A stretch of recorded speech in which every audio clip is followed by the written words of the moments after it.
Tony blue and bold. Tony sharp and cold. He outsmarts every foe. Tony moves and they don't know. Tony, ring that bell. Tony works it well. Blue Frog King in the marshland glow.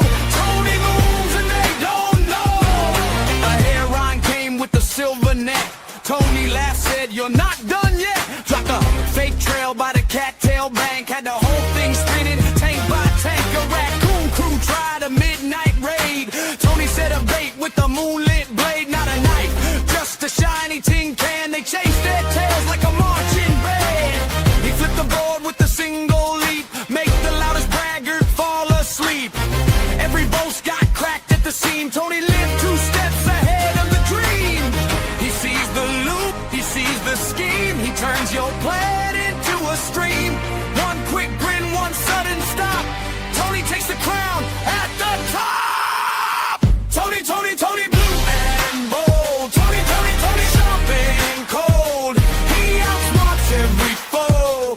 Tony moves and they don't know. Tony ring that bell. Tony works it well. Blue Frog King in the marshland glow. Tony moves and they don't know.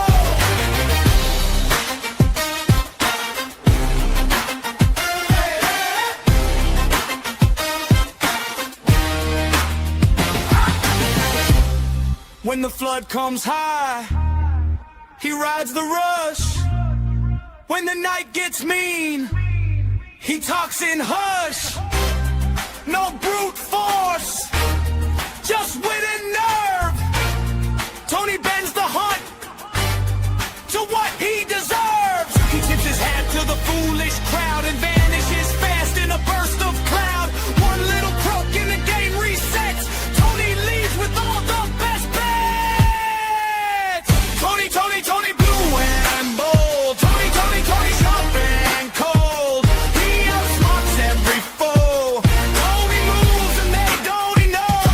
Tony ring that bell. Tony works it well. Blue Frog King in the marshland glow.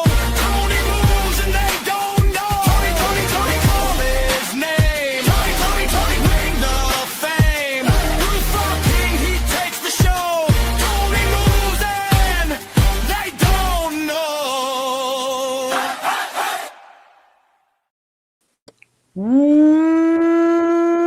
What's up, meatbags? It's the often imitated, never duplicated, chosen one of CG, Chicano Stanley, bad guy, bad dude, bad actor. It's been too long.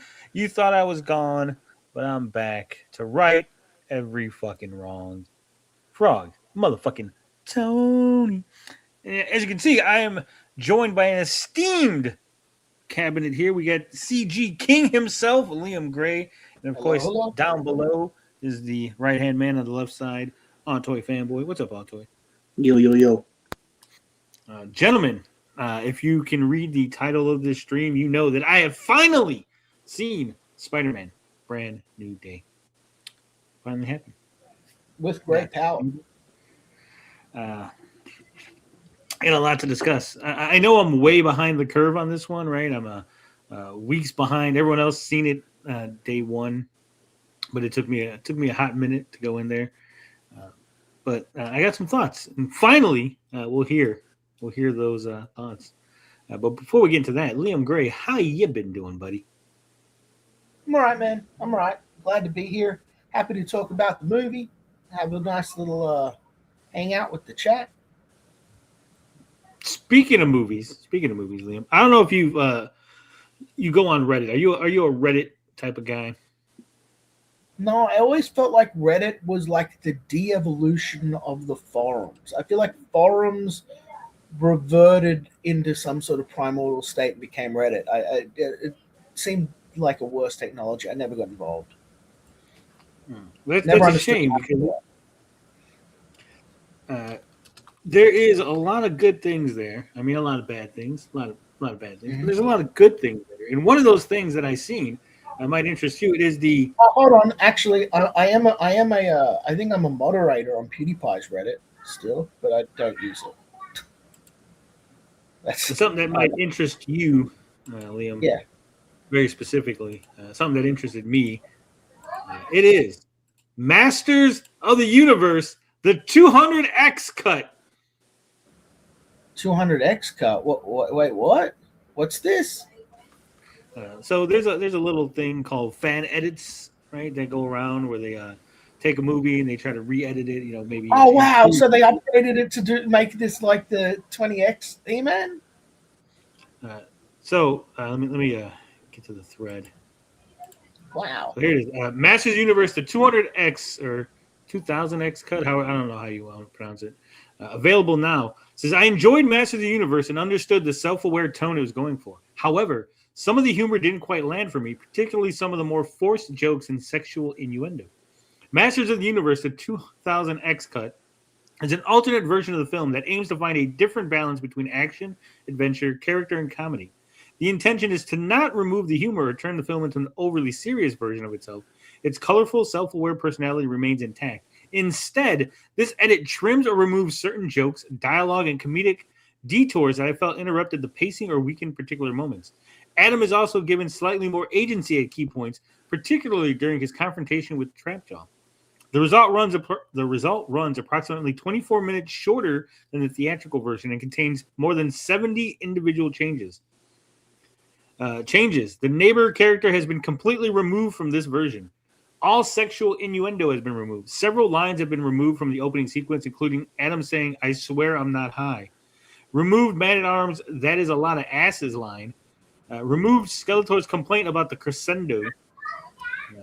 And then just more and more things. There's a huge list of things. It ends with, this is not intended to transform Masters of the Universe into a completely different movie. The humor, fantasy, spectacle, and self-aware spirit are still there, just presented through an alternative edit with tighter pacing and a different balance between its. Yeah, I want to watch this. It says, send me a link to watch. You gotta DM this guy. I don't have. Reddit. I guess I'll have to remember what my Reddit is and log back in. Oh man. The Telemundo cut next. The crescendo part was funny, though. I thought that was funny. The neighbor, it was a roommate. Yeah. He's the guy in the next room. The Bollywood cut. What's up, Stray Beans? Jim. Hey, Stray. I always find it interesting when fans cut a movie, right? Why is that? What else have you seen previously that's all been cut up? I've seen some Terminator stuff. There was a Star Wars stuff. Cool. Because there is like the complaints that we make, and I have a complaint about Spider-Man. And I think it's something that Perp had brought up previously about how the pacing at the end of the movie, like it feels like the last, I want to say 20 minutes of the movie is just kind of tacked on, right? It almost feels like the movie should have ended, and then they're like, "Oh shit, we have 20 more minutes of film. We need more movie, right?" Mm-hmm. So there's definitely things that could be trimmed in the Spider-Man movie. I think it was like nearly 2.5 hours long or something like that. I'll agree. It did feel long. And my L, she can sit through a full movie, but she got up to about the area where the Hulk was showing up. And she was sort of losing interest. If it wasn't for Hulk smashing through walls and stuff, she would have just wandered off, So, and there was 2 hours. It's 2 hours and 25 minutes. It's a little long. Yes, Lindo of loses the pace after the Hulk fight. I'm not sure what Cosmic meant there, but I agree. But we'll get into it more in a minute. But we right now, speaking of Spider-Man, there was a Punisher. I don't know if it's a cameo. I don't know how to really call it, because he wasn't like a full protagonist, right? But he wasn't. His part was big enough that I think maybe guest star. Like, can you have guest stars? Extended cameo? How about that? I think it was more than that, because he had some pretty significant parts of the movie, right? Yeah. But anyway, the Punisher was in it. And speaking of Punisher, Otto, I know you read a Punisher comic recently, haven't you? Yeah. I went ahead and finished Welcome Back, Frank. I couldn't keep doing just the, reading one issue a week type of thing. So I just,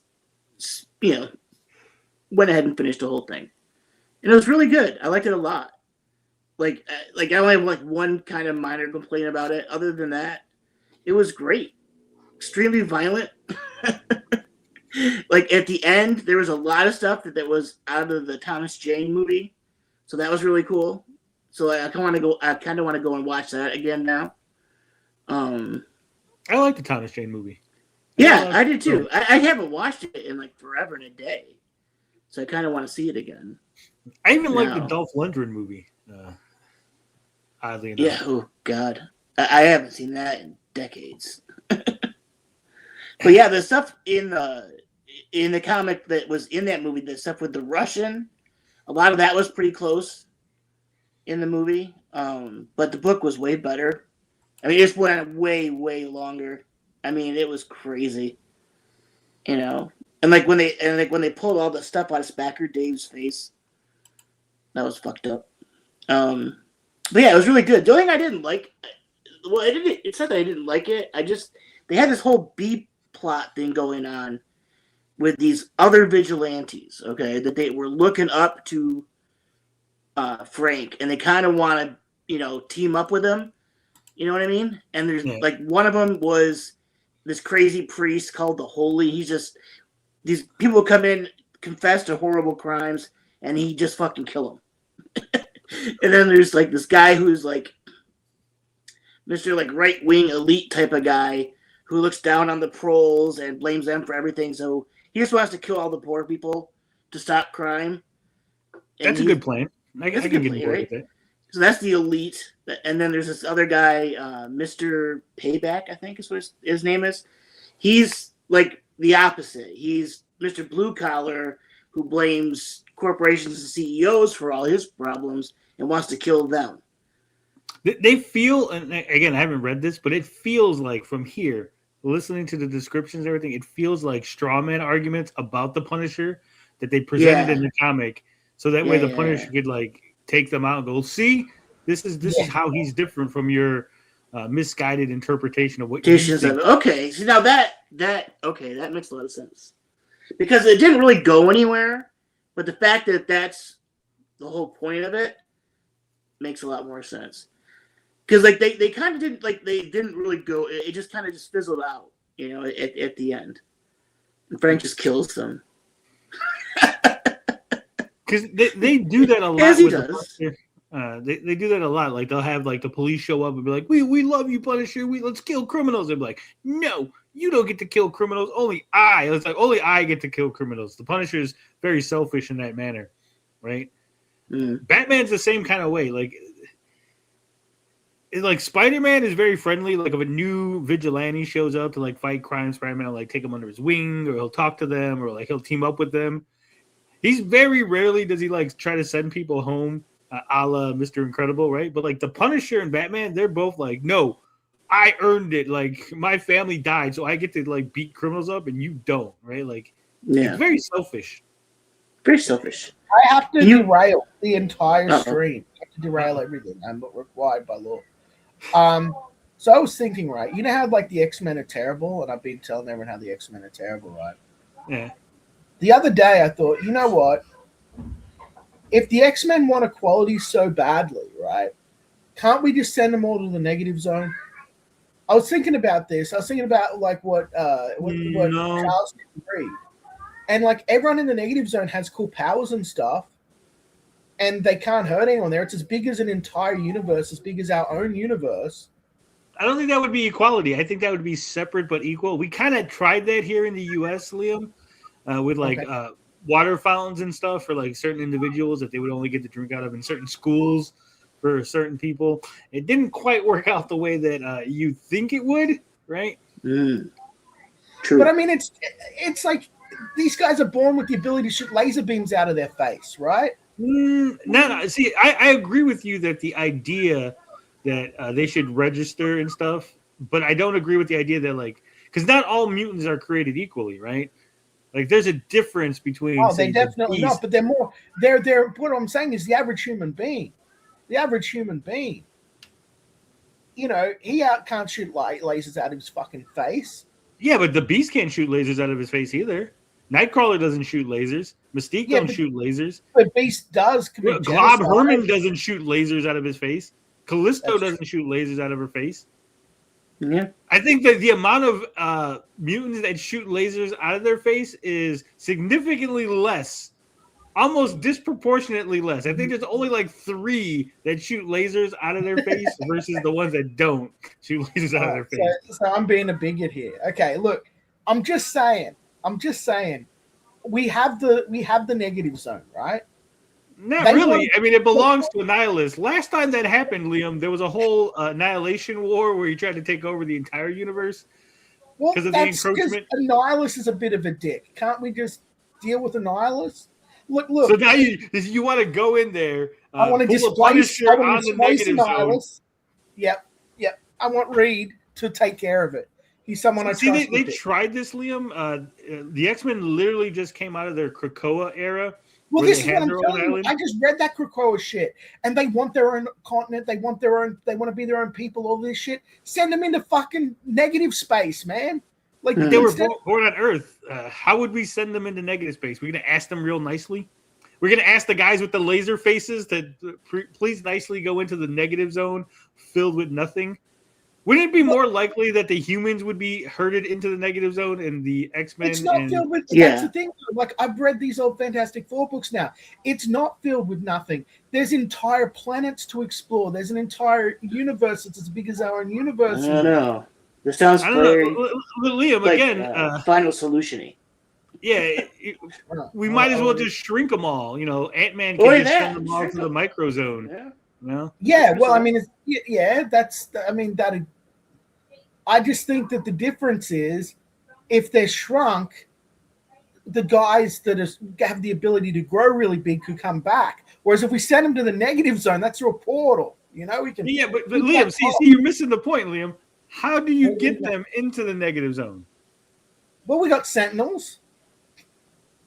How do they stay there? Because they have guys that can teleport, Liam. Can they teleport out of the portals? We got geniuses. Yes. Let's get Hank Pym to work on it. Hank Pym will come up with something.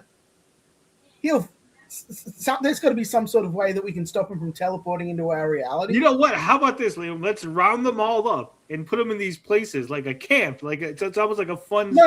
I want them to be almost like a summer camp, right? We'll build these big buildings. We can call a summer camp.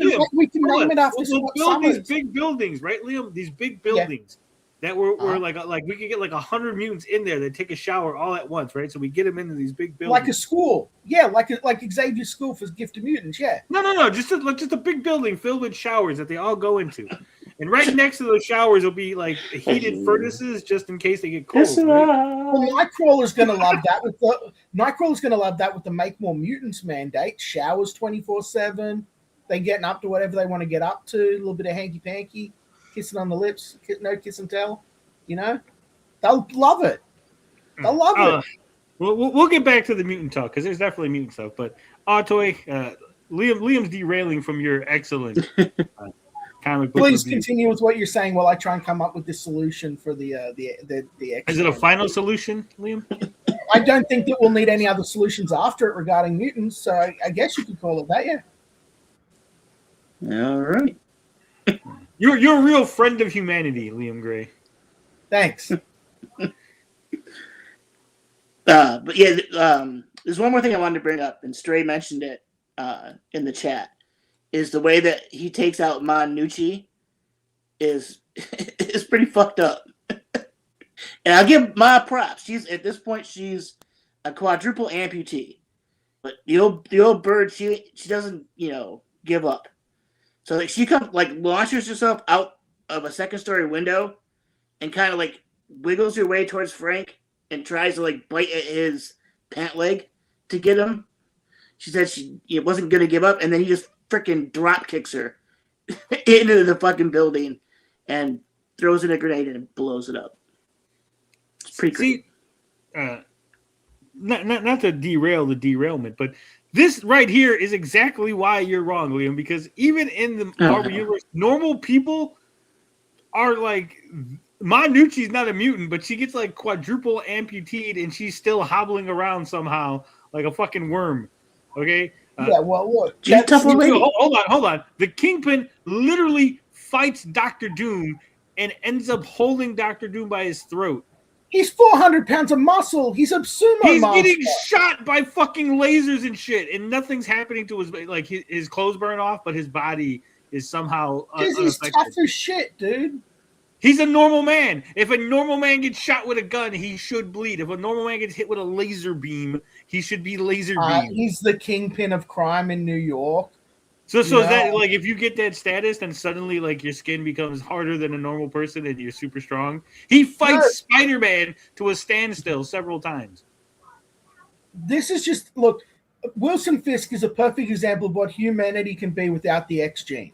Okay, like How do we know? I think he has an X gene. The latent potential is there. I'm surprised that hasn't been a storyline yet. You know, that is why Fisk is so tough. It's because We he's know. been I would mutant just this whole time. imagine- He went Hold to on. China. He went to Japan and mastered sumo and learned ancient fucking martial arts secrets. He can do all the shit Iron Fist can do. Like he's not a bitch. He shouldn't need any of that because again, he's the kingpin of crime. The power broker's right there. I would just imagine if I was rich, like if I lived in that universe. Choo-choo! Yeah.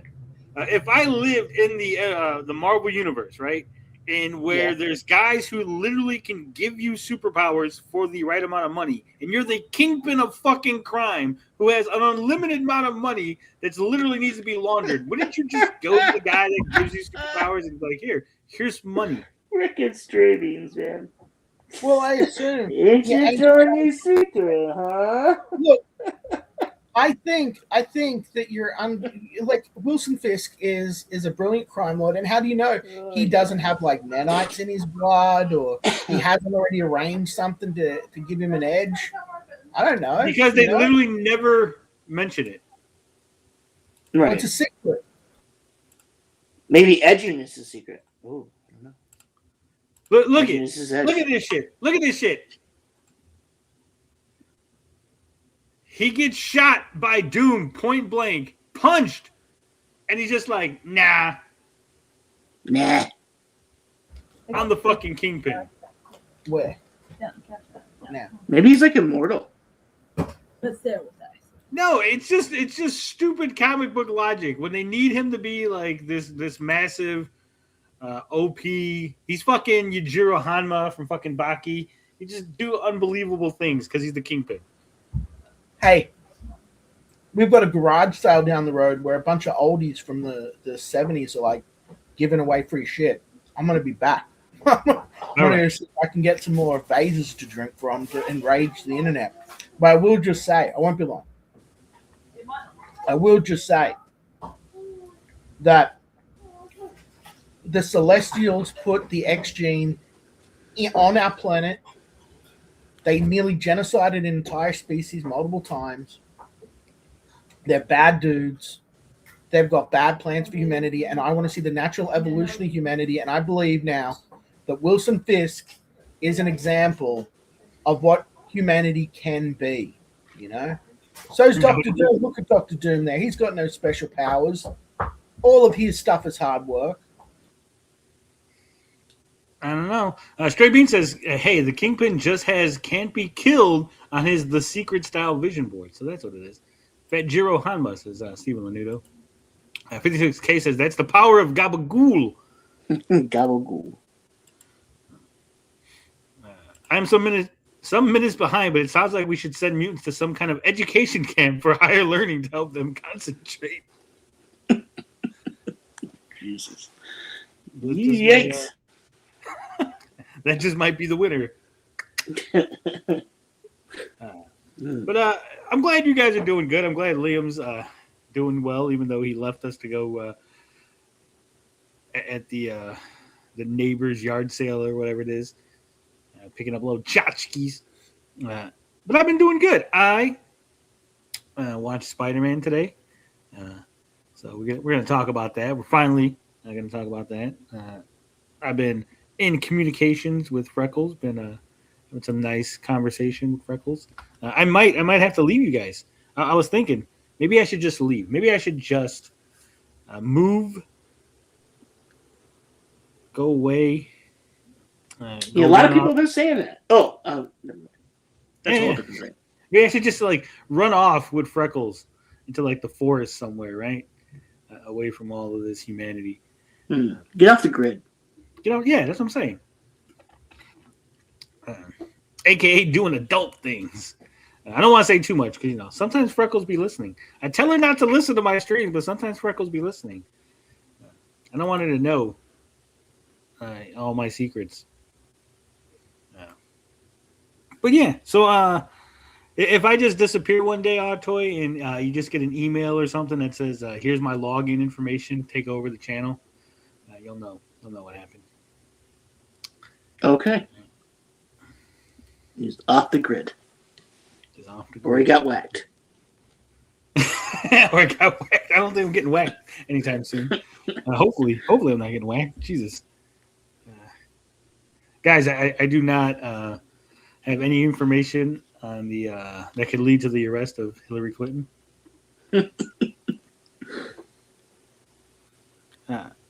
But Spider-Man, brand new day. It was fucking long, right? We talked about this. It was 2 hours and 25 minutes long. And we're talking about fan edits and stuff. If I had to fan edit this movie, right, I would take out the MJ's boyfriend. Like there was nothing to it. Like he shows up for one scene just to be like she has a boyfriend, right? That's it. Like literally just to be like she moved on. And I don't think that's even necessary. Like it didn't add anything. There was really no discussion outside of the one scene he's in. He's mentioned one time, right? Okay. So I feel like it was unnecessary to even put him in the movie, right? Yeah, they don't even call him Paul. So I think you could take that out. Like she doesn't need to have a boyfriend or to show like because clearly she's moved on. Clearly, she hasn't fallen in love with Peter. Peter came into the donut shop and she remembered that for some reason. She didn't remember it at first, which is so stupid. Like this is how dumb the movie is, right?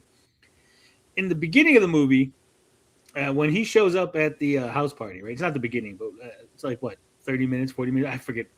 Whatever it is that in the movie, when he goes to the house party and introduces himself as Maynard, right?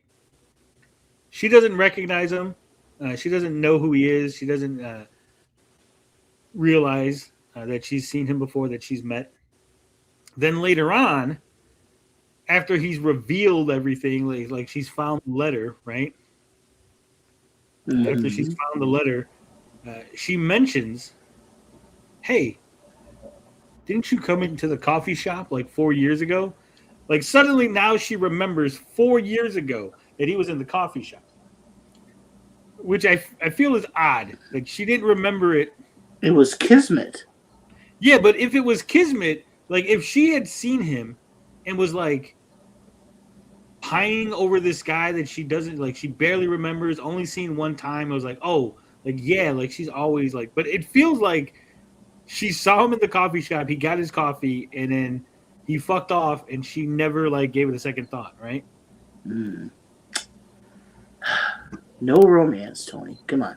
No, that's what I'm saying. Like I would cut it to like get rid of the boyfriend, so it doesn't seem like she's moved on.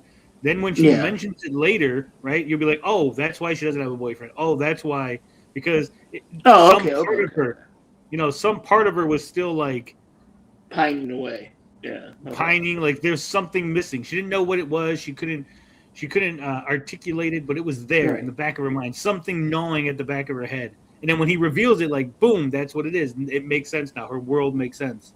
Because, like, later on, when they show Ned and Spider-Man do the little handshake, right? And my kid's like, well, how would he do that, right? He's supposed to have his memory erased. I go, yeah, his memory of Peter. Yeah, that's what I said. I said his memory of Peter is erased, but his muscle memory from doing it so many times, right, was still there. And then that's why he realized.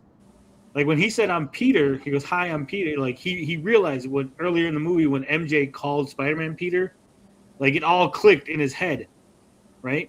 Like Like he had that Unlocked look it, of yeah. like that look of realization. Like, oh, Peter, you're you're Spider-Man, and we were friends, and like this is why you were saving me all the time, right? Like it all like sort of clicked in his head. Unravels. Yeah. Yeah. And so get rid of the boyfriend. I think that wasn't needed. Get rid of that. And in my opinion, I think the movie should have ended after Jean Grey got captured. I would have ended it with the big fight. Jean Grey's captured. The Hulk's being carted off in the ambulance. Right. The guy gives Spider-Man the little, hey, blah blah blah. This is who Sarah is thing, and then Spider-Man, fucks off into the sunset. And then the little scene where they're at the apartment, and MJ mentions how oh yeah, when I got zapped, I didn't remember anything. That I think would have been really good as a teaser, right?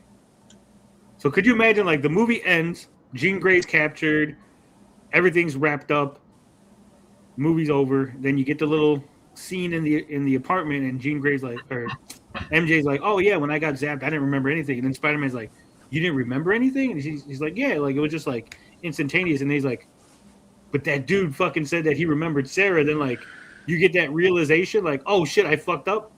And then that would lead into the next movie, right?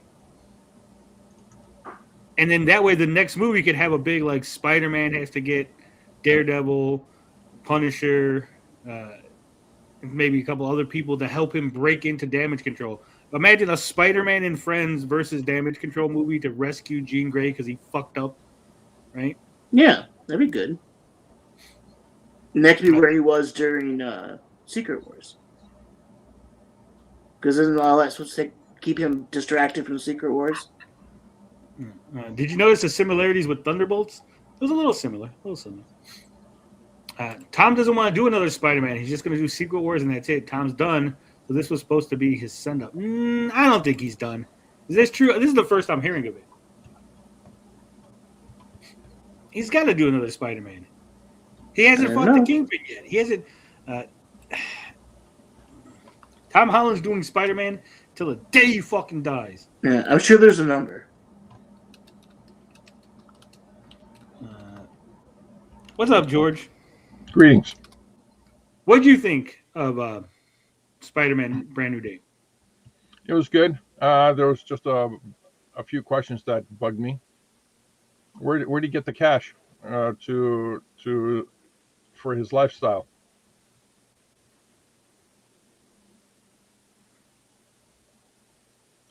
It doesn't look like he was working at the Daily Bugle getting pictures of Spider-Man.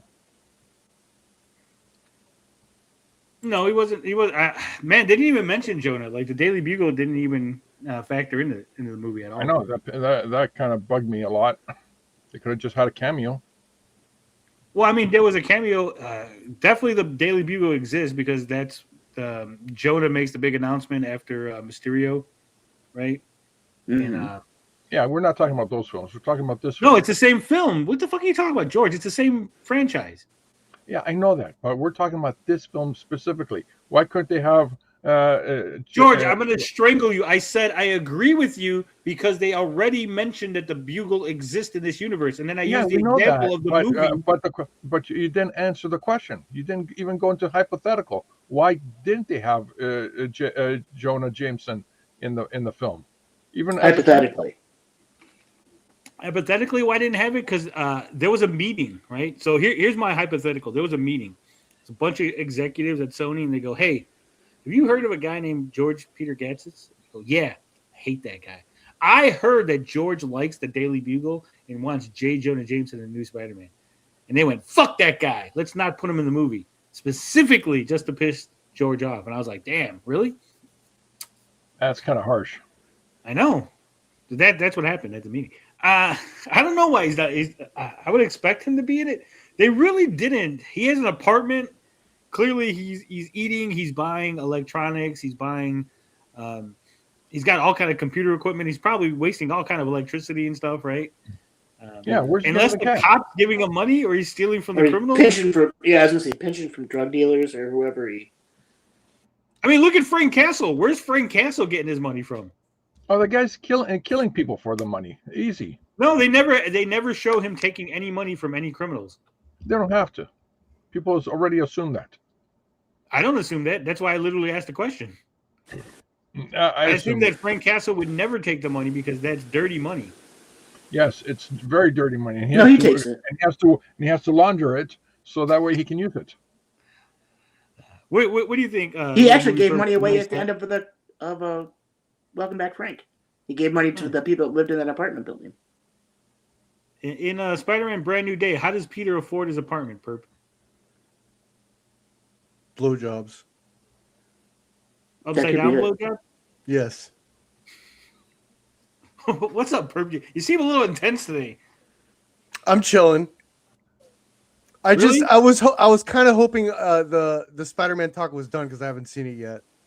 Oh, you haven't seen it? I don't know if I should. Yeah, no, I don't know if I should leave and come back later. What happened to Microchip? Was he in the Punisher series? He was in the first one. I think he died, if I remember correctly. Hi, everyone in panel. Hi, chat. Yeah. In the Netflix one, right? We could end the. You still haven't seen the Spider-Man movie? What the hell? Perp? I'm not really interested. I didn't like the trailer that much. You know, it was actually pretty good. Okay. I figured, man, because that's what happened with the other Spider-Man movie, like Homecoming. I wasn't particularly impressed with the trailers. Like, I'll see it when it comes out digitally, and when it did, it's like I loved it, and I was like, damn. And then I started seeing them in theater, except for the 3-man Spider-Man one. I didn't see that in the theater. Sketchbook has a good theory. He says the spell probably broke JJ's bank. His entire online news org was based on Spider-Man. Not knowing who Peter probably messed with it.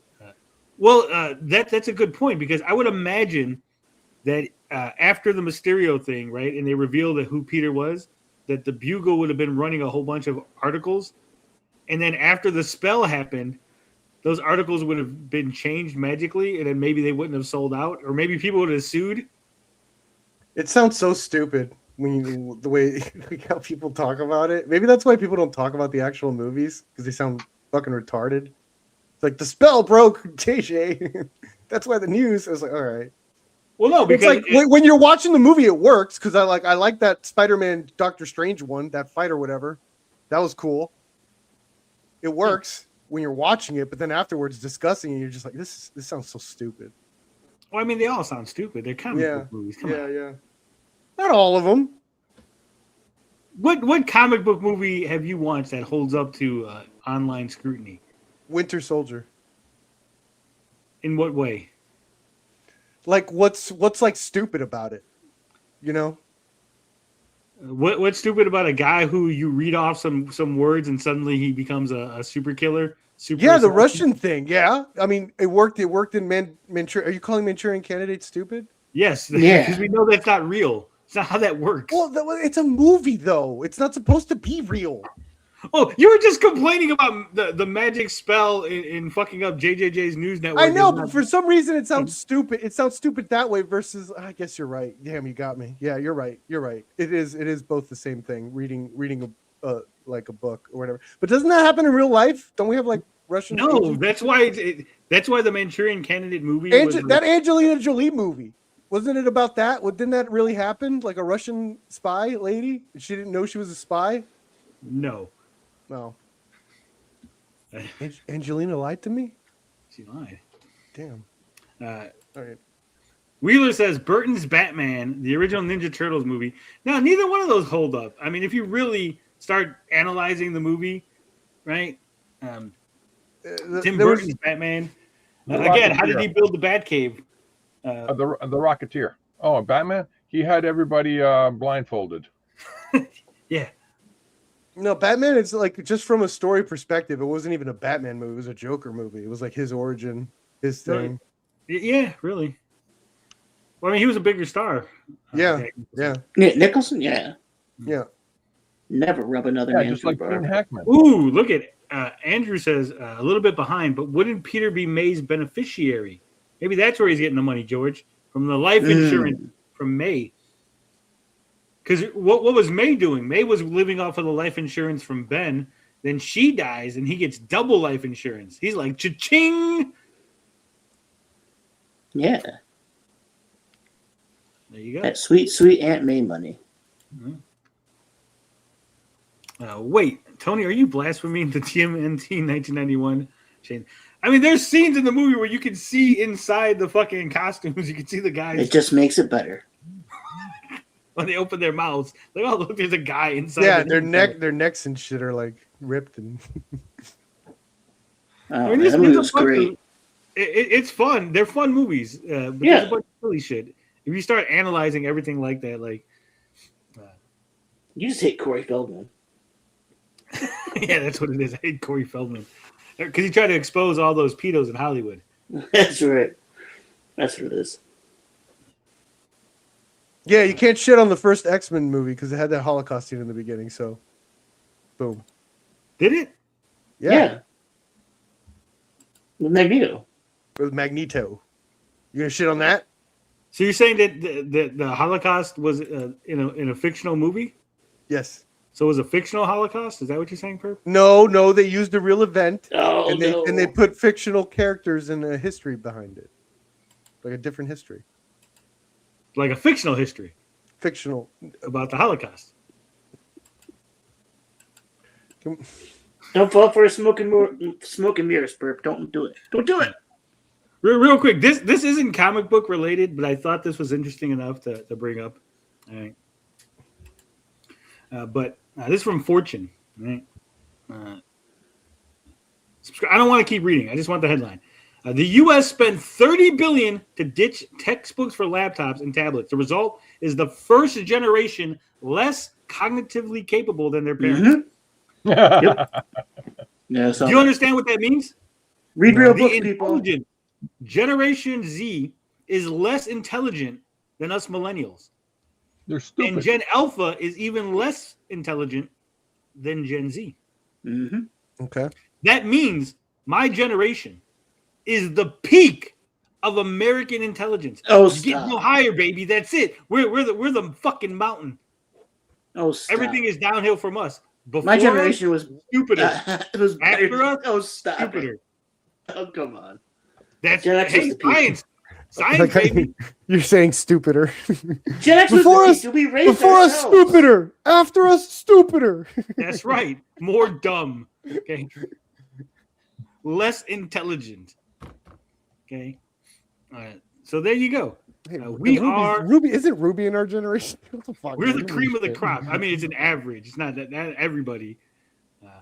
But the dumbest okay. millennial is smarter than the dumbest Gen X and Gen Z and Alpha. Oh, please. Okay. You know what? I'm gonna blame video games. Fuck it. Why? We had video games in my generation. Yeah, We're but the not like smartest. this. Not like this. We It's- also they said it's tablets and it's fucking we also wait. Did we not It's 'cause have we- video games? it's- No, we always had video games, right? But they were like really, really shitty.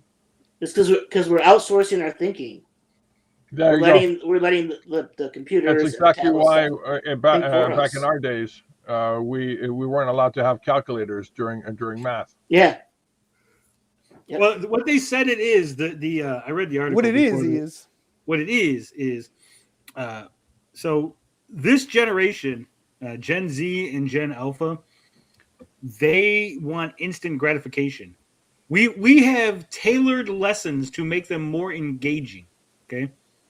And it has had a negative effect because back in our day, right, they would teach you math or science or something, and it wasn't necessarily fun. You had to focus, right? Yeah. And they said, well, there's a certain percentage of people that can't focus or they're not getting it, they're falling behind, right? And so So you get ribbon. so in order to try to cater to those people and make sure that no one falls behind, they made everything more engaging, right? And it's had a negative effect because instead of focusing and being into the material and really paying attention, they now cognitively fell back because instead of the student coming to the lesson was coming to the student, right? Right. And so they don't have to think, they don't have to push. There's no adversity, there's no friction, as they call it, right? They adjusted. You didn't have to the figure nothing curriculum out. to the lowest denominator. Yeah, because No everything is child simple. left behind.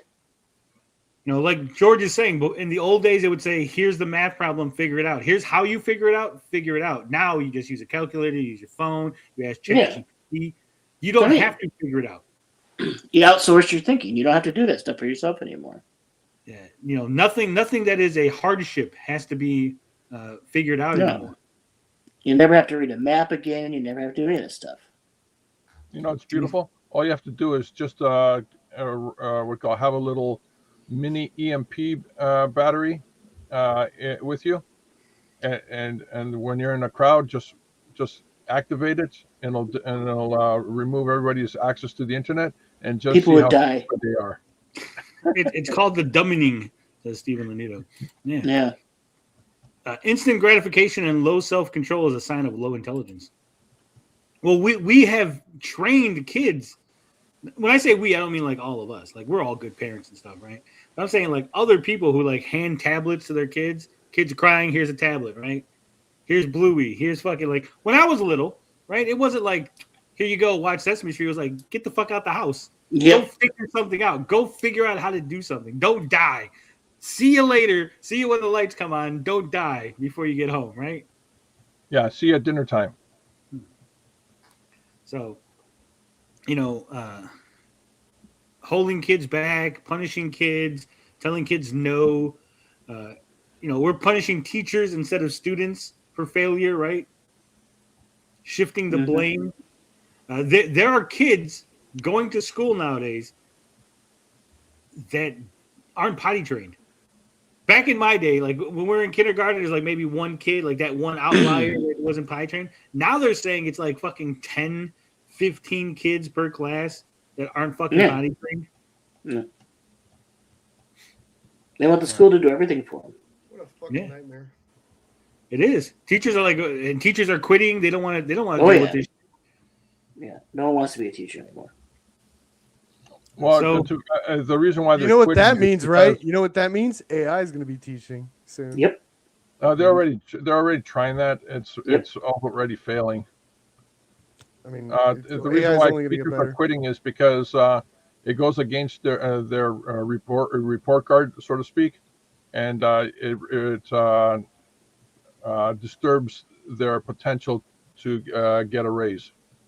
Disturbs the peace. Sketchbook says, dude, we built forts and bike jumps and shit. We got engineering degrees by trial and hospital visits. Yeah, no one can get hurt anymore. No one can do anything. We built this city on rock and roll. Yeah.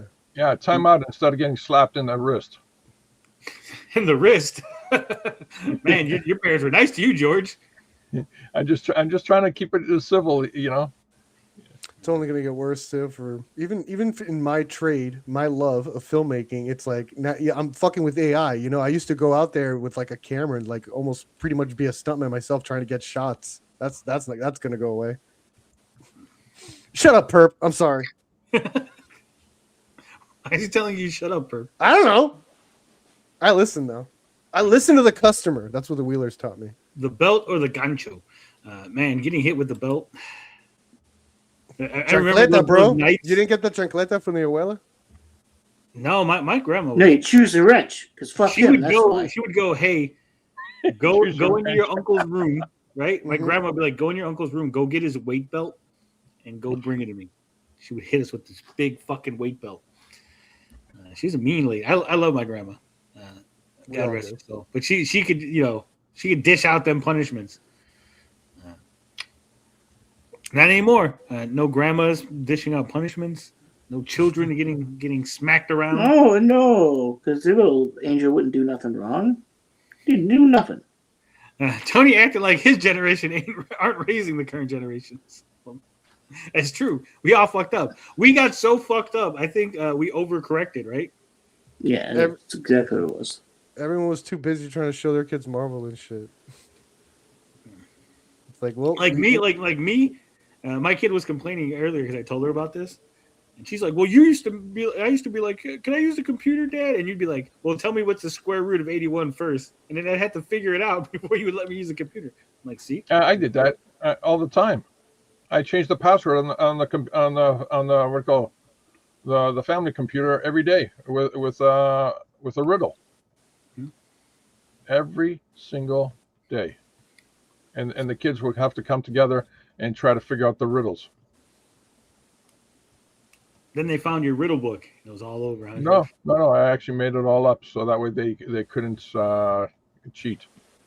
One of the riddles was, what is the password? They literally spent 2 hours trying to figure that out. What is the password? Well, what was the password? What? What? W H What A is T. the password? Get it? What is the password? Yeah, and it was the youngest one that figured it out. Damn you, George. Damn you. But yeah, kids are getting dumber. But you know what's not dumb? What's up? All these great comic books that Autoy showed us. Have you heard about Vagabond Nowhere? Yeah. Sprawling epic anthology. It's got 11 days to go. It's raised $3,500 on Kickstarter here. It's got a $7,500 goal. It's a comic anthology following an immortal throughout time and across history in an exploration of humanity, morality, and even passion. Passion.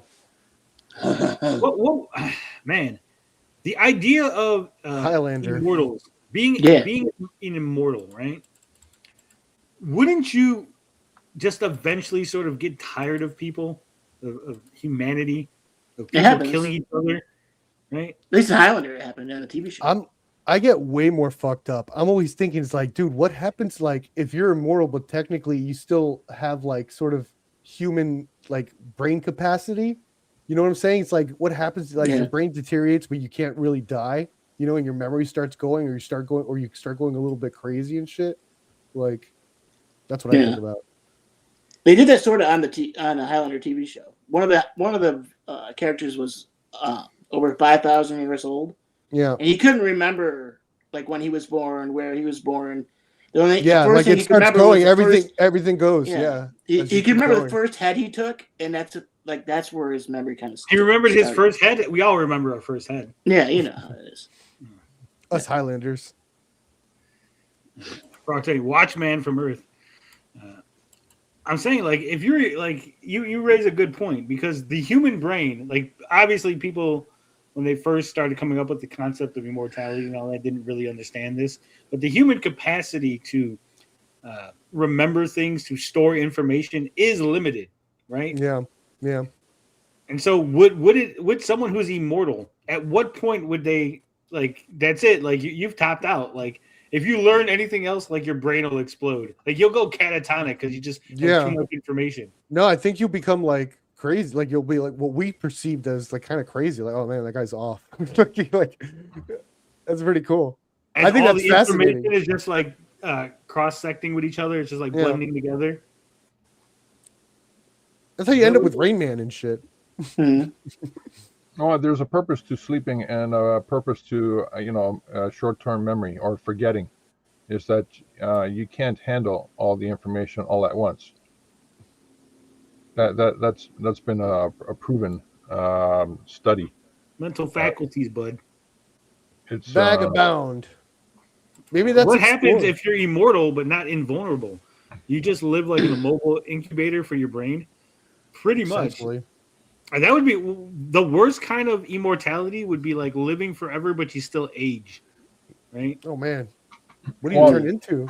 They already are doing tests right now, human subject tests on reverting people 50, 70 years now? What you have to do, Tony, if that's the case, you have to move to like Antarctica or Alaska, where it's like fucking cold, that it sort of sustains you a little bit, you know? Maybe. But let's take a look at this here. Story, Vagabond Nowhere Man, a timeless journey through history, an original comics anthology. What would you do if you lived forever? Man, that's a great question. Live forever. Mm-hmm. That's it. That's the only answer. No, what would you do? Like, at just some live forever. point. No, but you could do everything. If you can't die, even if you believe in God, even if there is a God, right? I'm not saying there isn't. Even if there is, but you're immortal and you can't die, no matter what. And you know this, right? Yeah. Like you come to learn that no matter what happens, you can't die. Yes. Wouldn't you eventually start doing just bad things just because? Just to feel what it's like. Like, I've never murdered somebody, so fuck it. Let me just go out and murder somebody. Like, I can't die. There's no consequences for me. Like a life without consequences, right? I don't know because can you? Yeah, well, they threw you in jail for that murder. Yeah. The And you What's don't- that? I'm life- immortal. life in Eventually, jail. the jail will crumble around. Yeah, me. but that's fucking boring, bro. Not really, because I could murder everyone in the jail, and then they would put me in the electric chair, and then I would just survive. I'm like, well, too bad. No, and then they're gonna dig you up, and it's like, dude, you're gonna be hassled. Like you're done. Like You gonna don't be die, Perp. You don't die. Like they would electrocute you, and But you'd then just be like, they're gonna "That's put it?" you in a. They're gonna soldier boy you, where they incubate you. It's like until we could figure Yeah, out yeah. technology. No, like, that's they're not how that works. Legally, if you get like 3 life electrocuted- sentences or something. No, if you get like fucking put to death, like They're let's say they fucking- hang you, but you survive, like they just let you go. They're gonna give you like 400 years, and then you have to Yeah, wait but there wouldn't- in a cell for 400 if- years. That's But the general public would find out that you were immortal, and then they'd hunt you down. Like, To do what? They can't kill you. Like, if When ever, they're like, gonna you want release to me be every year, chased I'm gonna be the by running man. everybody for the rest Yo. of your No, life but they because you're could that one guy bury lives you. forever. They could make it very inconvenient for you. You could And throw you in a volcano. But I'm Joe? immortal. I'll just eventually walk myself out. It'd take a while. Yeah, don't like that's the part that sucks. The People wild. would worship me. They'd be like, "Oh my god, he's an immortal. He's an immortal god that just walked out of a fucking volcano." I'd be leading so many cults.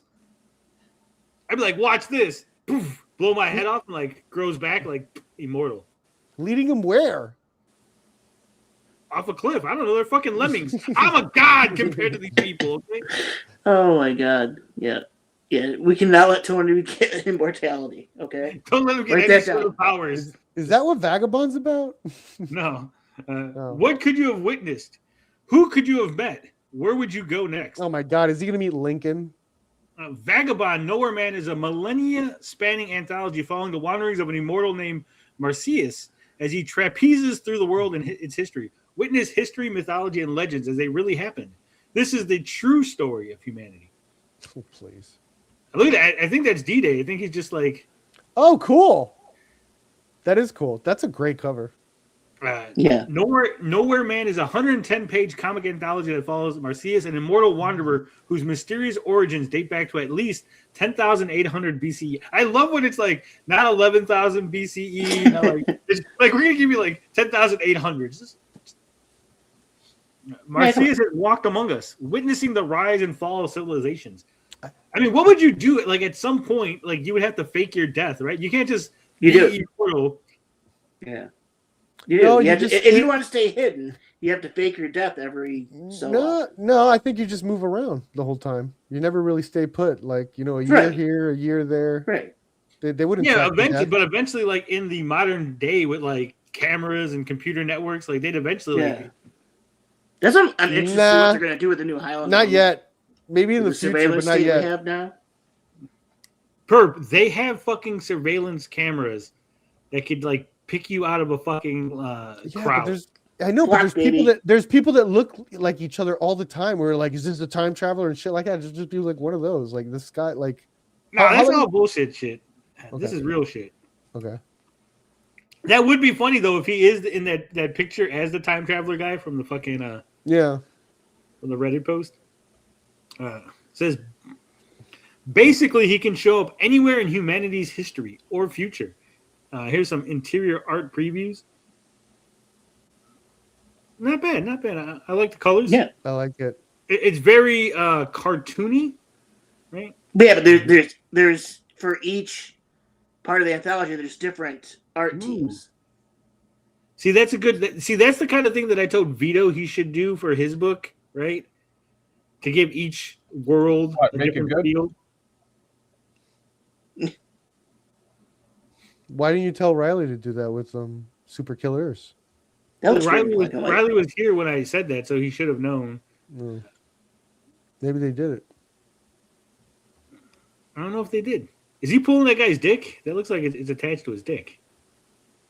That's his shirt, dumbass. Look how long that is. Like, at what point is it? I know it's his shirt, but it's like, Oh no, that could be a tailcoat, like the tail end of one of those coats that have those little. Oh, it tails. is actually. Yeah. Yeah. The Starboard Side of History by Scott Fogg and Saul Chavanas. The Last of His Kind was written by Ron Mars with art by Will Conrad. Will Conrad. Yeah. And of course, we got Legacy of Regret by Chris Moses with art by Andrea Akari. That one looks good. Forgot to mention that in the first one. Then we got here, it looks like Chicago. Is that the same Valentine's Day Massacre? Tulsa Massacre, written by Anthony Stokes. Oh, I know Stokes. Nice. Yeah, didn't Stokes go after Dexter? No, different Stokes. Oh, They're both black, though. Oddly enough, they are both black. I used to do, it's funny enough, right? So way back in the gap, because this is how, like, I'm not so into comics. But way back in the gap, me, Stokes, and another guy actually had a podcast together talking about comic books. It was short-lived, very short-lived. Let me hear it. Where can I find it? You can't, because it was on the other guy's channel, and he like took everything down. Oh. I actually had looked for it one time. I was like, oh man, like because I had like Stokes' name had popped up. I was like, oh, let me go look for that podcast we did so I could show people. And I was like, what the fuck? It's all gone. So art by Walter Phillips and Pyrrhus Wills. And we got here A Republic of Knives, tale by Charlie McElvey with art by David Dion and Gabriel Roldan. It looks like Civil War times. Not Civil War, Revolutionary War times. Revolutionary War, yeah. Ooh, is this magic? Is The that horror? Amityville Horror, written by Travis Gibb with art by Brian Wolf. Oh my god. Oh, look at that one. Excalibur, written by Sean Wood. No artist named on that comic. Or he's the artist himself, right? I like this. Fresh Blood by Clay Adams with art by Daniel Caval, not final art. This here is Gettysburg. Here we go, Civil War. Libertas by Nander Fox Schaefer with art by Julia Stramacia and letters by Dave Sharp. In this collection, journey with Marcius as he is drawn into some of the most pivotal and peculiar moments in history, such as the legendary fall of Atlantis, the turbulent U.S. presidential election of 1824, the mythic rise of King Arthur's court, and more tales from across the vast tapestry of time. There you go. Yep. Seems pretty good. What we got? $55 for the hardcover, $15 for the digital, $23 for the digital deluxe, and $25 for the main cover A. Cover B, $25. Do they show the cover? So that's cover A by Sean Damian Hill and John Rauch. I don't know if I like this cover. I like the throne and everything, but I don't like the guy. Yeah. I like the first one a lot. He's like 280s club to be on that fucking throne. Yeah. It's a weird contrast. And the color's like, I think this Yeah. color's too soft. It needs to be Yeah. sort of a richer purple. But that's cover B by Netho Diaz and Thalisa Diaz. Not final cover dress. And then we got this one. Man, it looks like fucking The John Wick cover. yeah, like this fucking John Wick. Here lies John Wick. It's cover C, art by Matthew Clark and Matt James of Snake Bite Studios. My fault. And then back catalog. Look at it. Spider Squirrel and Trash Panda. Trash Panda? I like that name. Of course, we got American Yakuza. Cool. I'd read that one. It says it all started here. Spider Squirrel and Trash Panda is our buddy cop action comedy superhero adventure comic written and created by Charlie McElvey with DC Stupelner on art. And then what do we got here? This is Xavier Watanabe has to travel to Japan when his business partner is killed. He uncovers a plot of backstabbing and debauchery that he might wish he left well enough alone. Written by Anthony Stokes, Chris Moses, and Charlie McElvey. Then we got God Quest. Look at it. They're fighting Hitler. Why is everyone always fighting Hitler?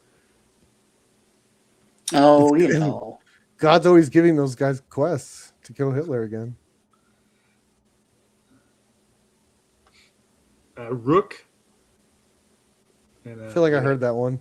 Teen Force. The Golden Guard. Cool. Man, they got a lot of shit. So you can pick up some other comics from them. Cat Imagine. Street. You can Catch Street with Eric July. So they go Vagabond. Beautiful. No women in it. No video. No video on this one. Yeah, I know. I some of them have videos, some of them don't. But yeah, I love immortality stuff, so I thought I'd bring that one this week. I think I'm gonna get this digital for $15. I mean, it sounds interesting. Yeah, I like the anthologies. different They're themes. fun. The only thing is, oh man, I don't know other than Stokes. I don't know anyone else. So it's like,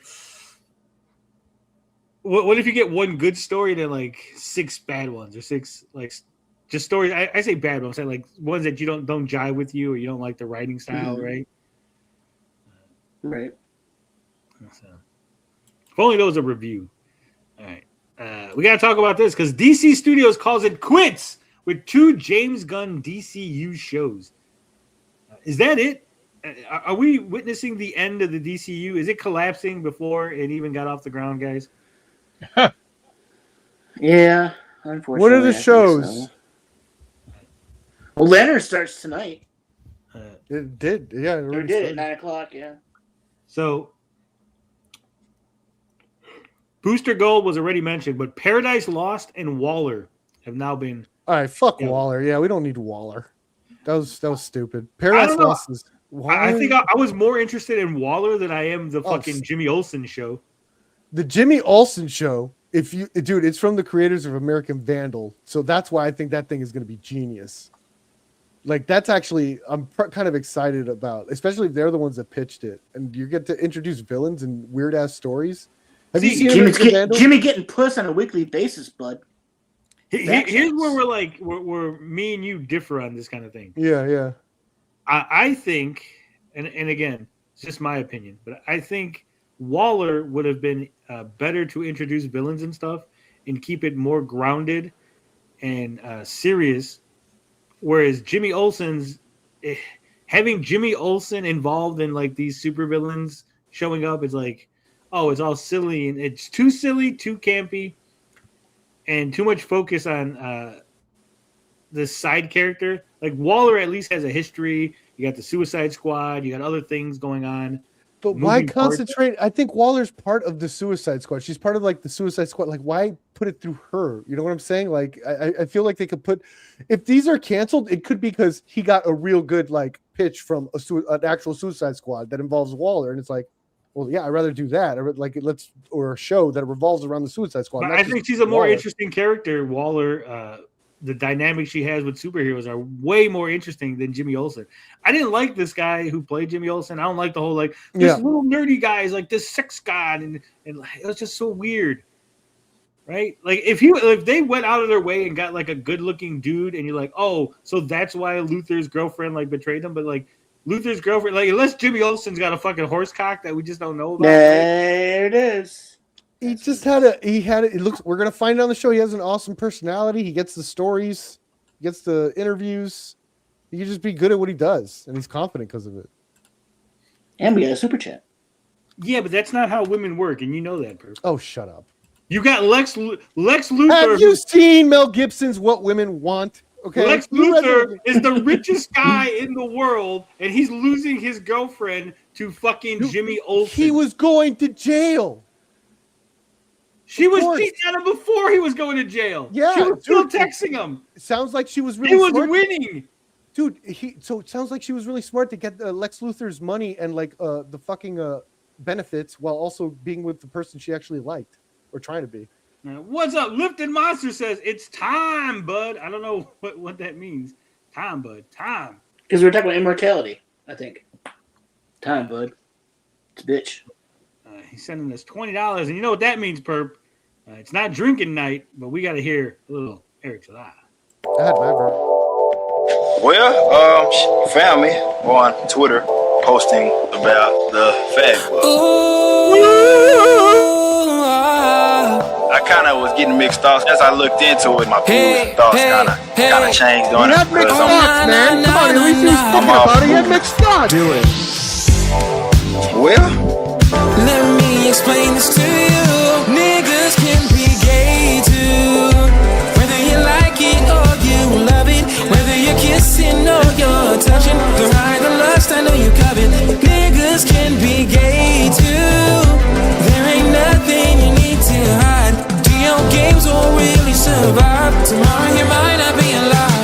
Niggas can be gay too.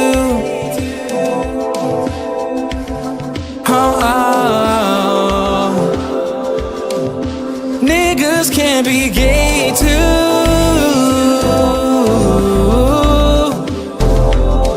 Yeah. Do the best part. Keep going. Keep going. If you say I'm with the gay shit, you're right. This is how I was born and this how I'm going down. These folks need a rope for conclusions. They jumped you one day and stay next day. They jump you some days. A nigga wanted to be dead, waiting for a song to get fed. Niggas can be gay too. Fucking edit. Niggas can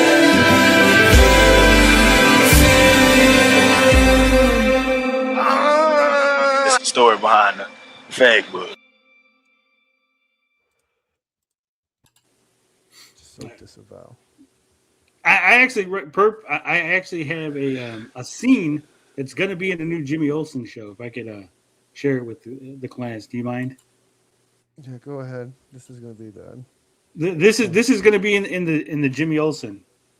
It's over.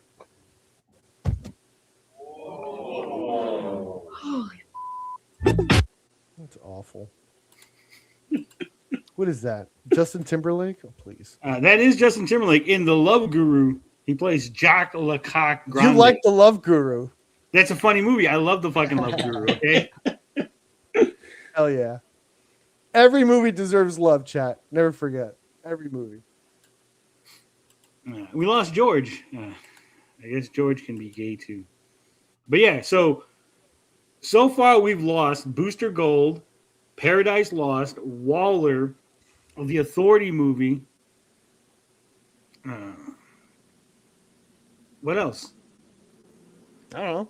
I feel like there was at least one other project. Booster Gold, you said. Creature Commando? I don't know. No, Creature Commando is still That came out. All the gun stuff is really still going. That's great. I don't know. Why can't everyone we- shape up for gun? It appears everyone's losing their shit. Gun's the only one still working. Get it together, Hollywood. I don't know. It feels like with the Paramount trying to buy Warner Brothers, that they might be putting an end to this. They got to make it look good for investors. So, Right, they got to put together. Maybe the whole announcing all the shit was just to make it look good, and now they're just canceling everything because like, no, we were never actually going to produce that shit. We just wanted to make it look like we were doing a bunch of stuff, right? I can't believe that you're against Jimmy Olsen. Okay. Next, you want to cancel my Rick Jones movie. Look, Jimmy Olsen is great. Jimmy Olsen is a ginger. Jimmy Olsen fucks. You know what I mean? Like, he is a slayer of pussy. Okay. Yeah, I think and that's you the problem. just got to accept that. You've got to come to terms with our understanding of what modern masculinity has changed. It's changed. It's not what it once was. And he's Superman's best pal, Jimmy Olsen. Yeah. I mean, Superman has the ability to be friends with anyone in the whole world, right? And he chooses to be best buds with Jimmy Olsen, you know? Probably because Also, he's ginger. Jimmy Olsen turns into a giant Godzilla turtle, and I like turtles. The way you said that, I like turtles. So I don't know. I think that DCU is gonna be over. I know you guys don't want to hear it. I know the DC fans are probably really mad, right? Take it easy, Sketchbooks. It's got an early one. So you guys. They're not. The thing is, they're not going to start over again, are they? In like no, 10 I think years? that's it. I think they're gonna show it. No. Oh no, you're wrong. No. If they get sold to Paramount, I think that's it. I don't think they actually want DC for the movies and stuff. I think they just wanted for like the library, right? The library. That's silly. Library. That's silly. No. Supergirl killed the DCU. No. Look, Perp, you should be happy. This should make you super excited. Absolutely not. Why? Because if they kill the DCU, and if Paramount only wants the back catalog, they might pay the money to release It's the Batgirl. Batgirl. Shut up. No, they won't. Some studio. If they're not going to do anything else with versus- DC, why the fuck would they release Batgirl out of all the things? If they're not doing anything else. Because they want the catalog and they know people will watch it. No.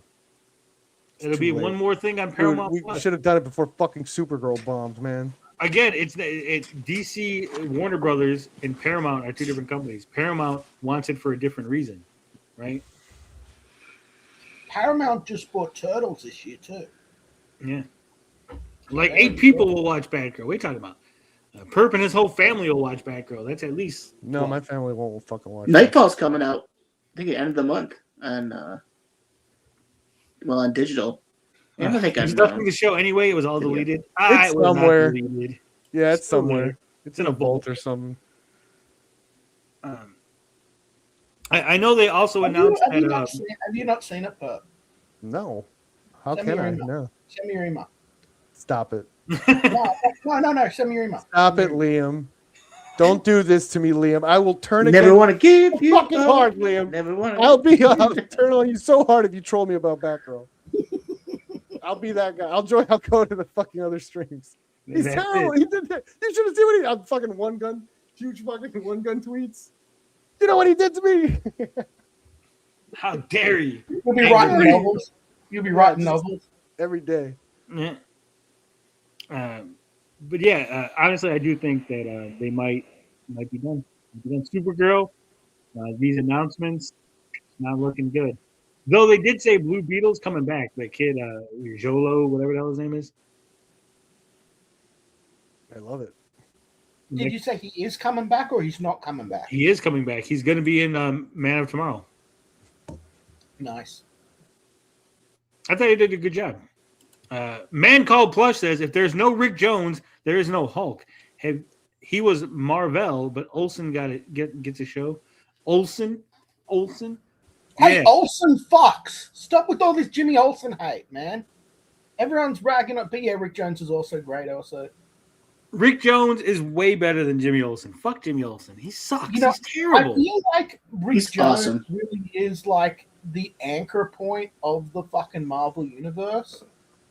And so I'm just dumbfounded that he's not like a major character in these fucking films. You know, he's just non-person.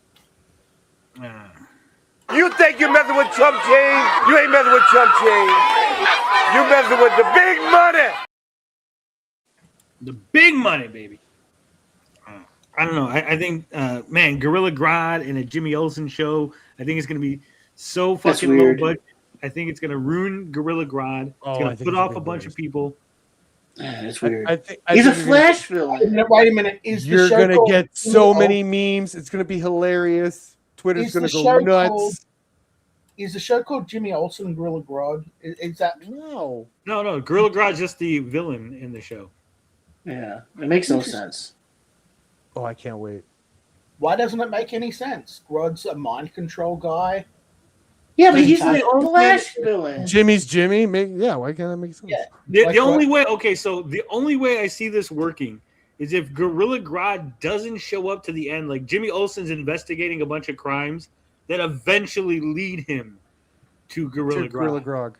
Okay, yeah. What if? So will yeah, they well, introduce the Flash through that? What if? Yeah. What if? Gorilla Frog Grodd's Tony- mind controller. Frog Tony, can you put on the Frog American? Frog Tony, can you find the American Vandal trailer, the Netflix trailer? Yeah. Can you just put it on?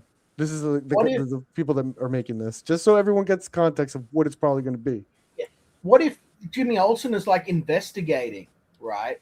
And fucking Gorilla Grodd's like mind controlling a bunch of people, but because Jimmy Olsen is such like a forgettable nobody, that he's just completely overlooked, and by being overlooked, he's able to free Superman and all these other people. Or- And say, hey, What if Grodd's controlling all the women that are fucking Jimmy?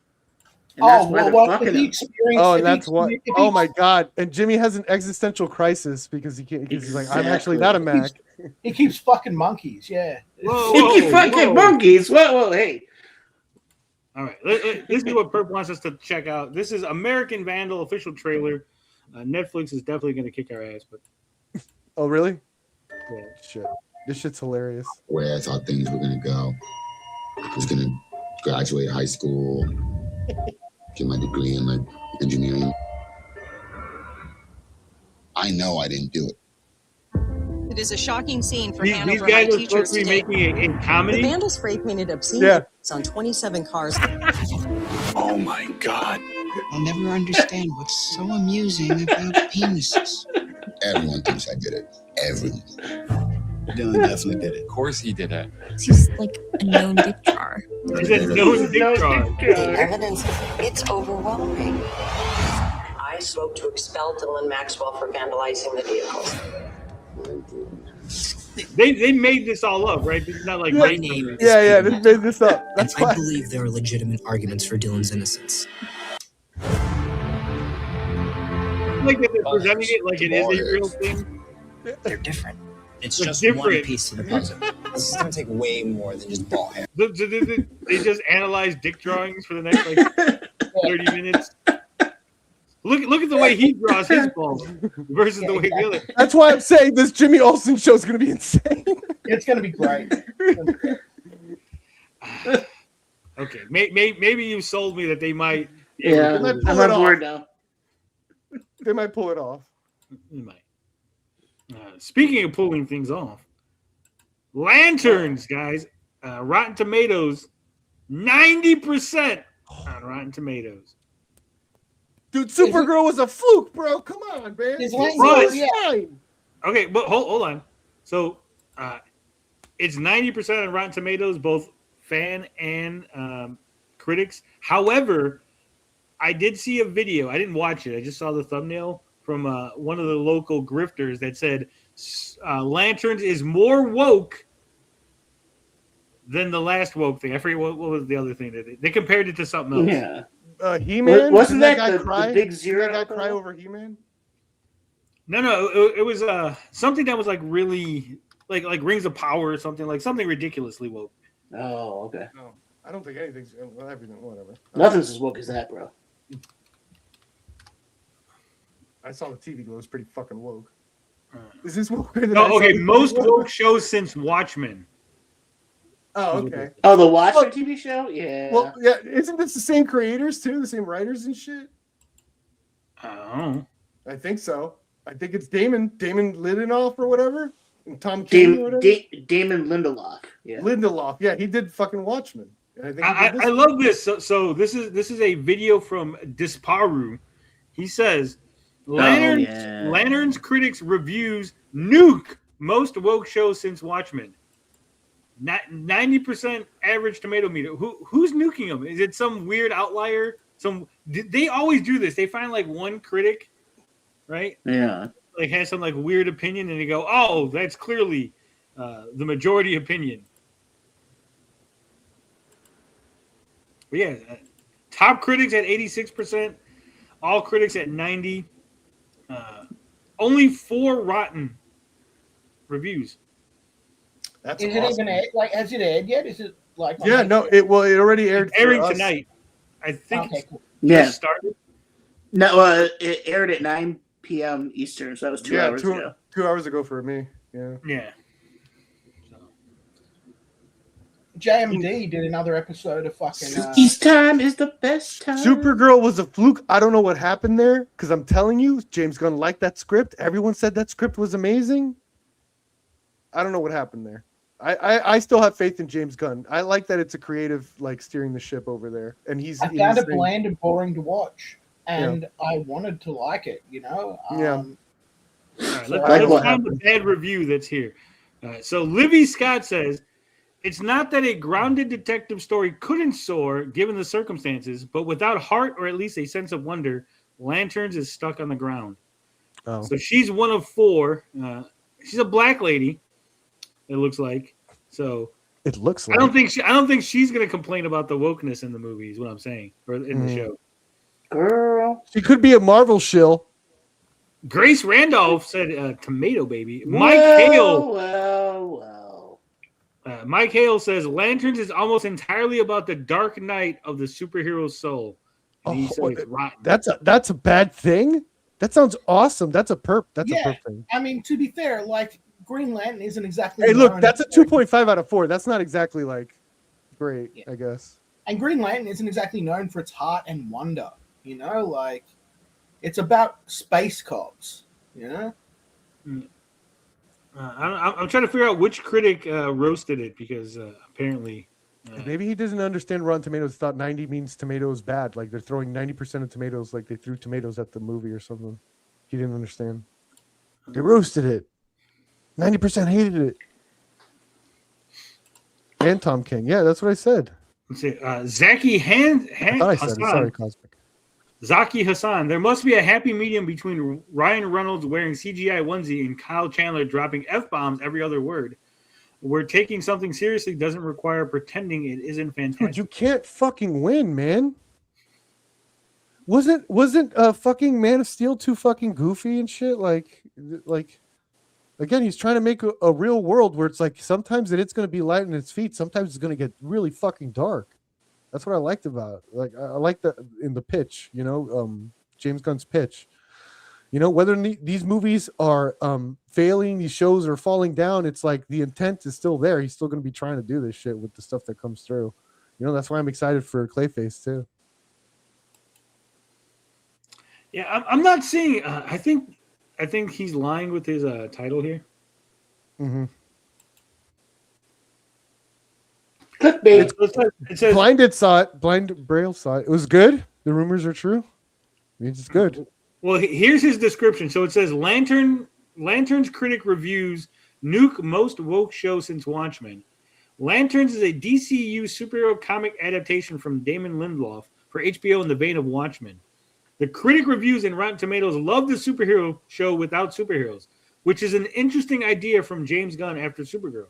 Featuring a story coping, I think he means copying True Detective. Do audiences want a superhero show that's down to earth and talking about society? Does the audience want to be educated by a show that hates superheroes in the DCU? Is Lanterns worth watching? So I think he means when he says they're roasting it, I think what he means is they're saying that it's a good show that doesn't feature superheroes. So that means they're roasting it, guys. They've roasted it by telling you what it's actually about and not pretending that it's not about stuff.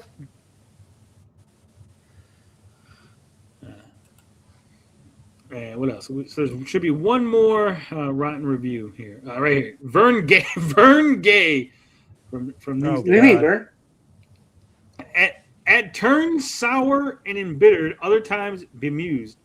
Lanterns simply refuse to have much fun. These are all Marvel shills, man. I don't like that they're saying what the movie's not, really. So it's like, unless the movie's presenting itself as fun and then it's not fun, which I don't think Lanterns ever really presented itself. It seems like it's presenting itself as a mystery. So it's I don't understand. Like, but what did Grace say? I agree with Perp here. Well, my philosophy when I review things, right, is to review what's in front of me, right? Mm-hmm. Review the actual content and whether or not it is good based on what it is, not what it isn't, right? Yeah. What it is. Because there are times where you're like, well, this show isn't a comedy, so is it bad because it's not a comedy? No, it's not supposed to be a comedy. This is an action movie, right? Or this movie, like an Adam Sandler movie, isn't supposed to be highbrow art, right? It's supposed to be stupid, silly, fucking potty humor. So judge it accordingly. It's good for what it is. It does. It gives you exactly what it's advertising, right? Yeah. Grace Randolph says, a thrilling mystery that gets Hal Jordan and Jon Stewart just right. This is perfect DC storytelling and highlights why Tom King, even with the controversies, is one of the best comic book creators in the business. What a fucking thrill. I kind of agree with her, man. I really liked Heroes in Crisis. Like, it was super entertaining. Like, I'm fresh on this shit. I read stuff outside of Batman and shit, but I guess I kind of like. I could see her having that opinion. I'm fine with it. Deadly Neurotoxin says Sandler can do serious though. I know he can. When people think of Sandler, You know. You think of his non-serious stuff. Yeah, they're not thinking Uncut Gems or something. They should. Punch Drunk Love, I love. Mm. Heroes in Crisis. was- Oh, really? I loved it. I like that Harley Quinn was centered with it with Booster Gold. That was my first like Booster Gold story. I loved him in it. You would. Yeah. Him and Blue Beetle. I loved it. You don't. But yeah, have I'm any, new. Maybe we'll read better shit later as I go along. We showed you a comic about immortality. What about a comic about the last boy on Earth? This is The Boy Who Inherited the Earth, a haunting post-apocalyptic comic about a boy, a broken world, and what still remains. It's got 33 backers, 9 days to go. It's got $1,950 out of the 1,735. That was the goal. Is there a no video? The log line. When 11-year-old Lewis leaves the underground bunker he's called home his entire life, a mysterious radio message sends him across an Earth reclaimed by nature, where two unlikely companions may hold the key to his survival. Nice.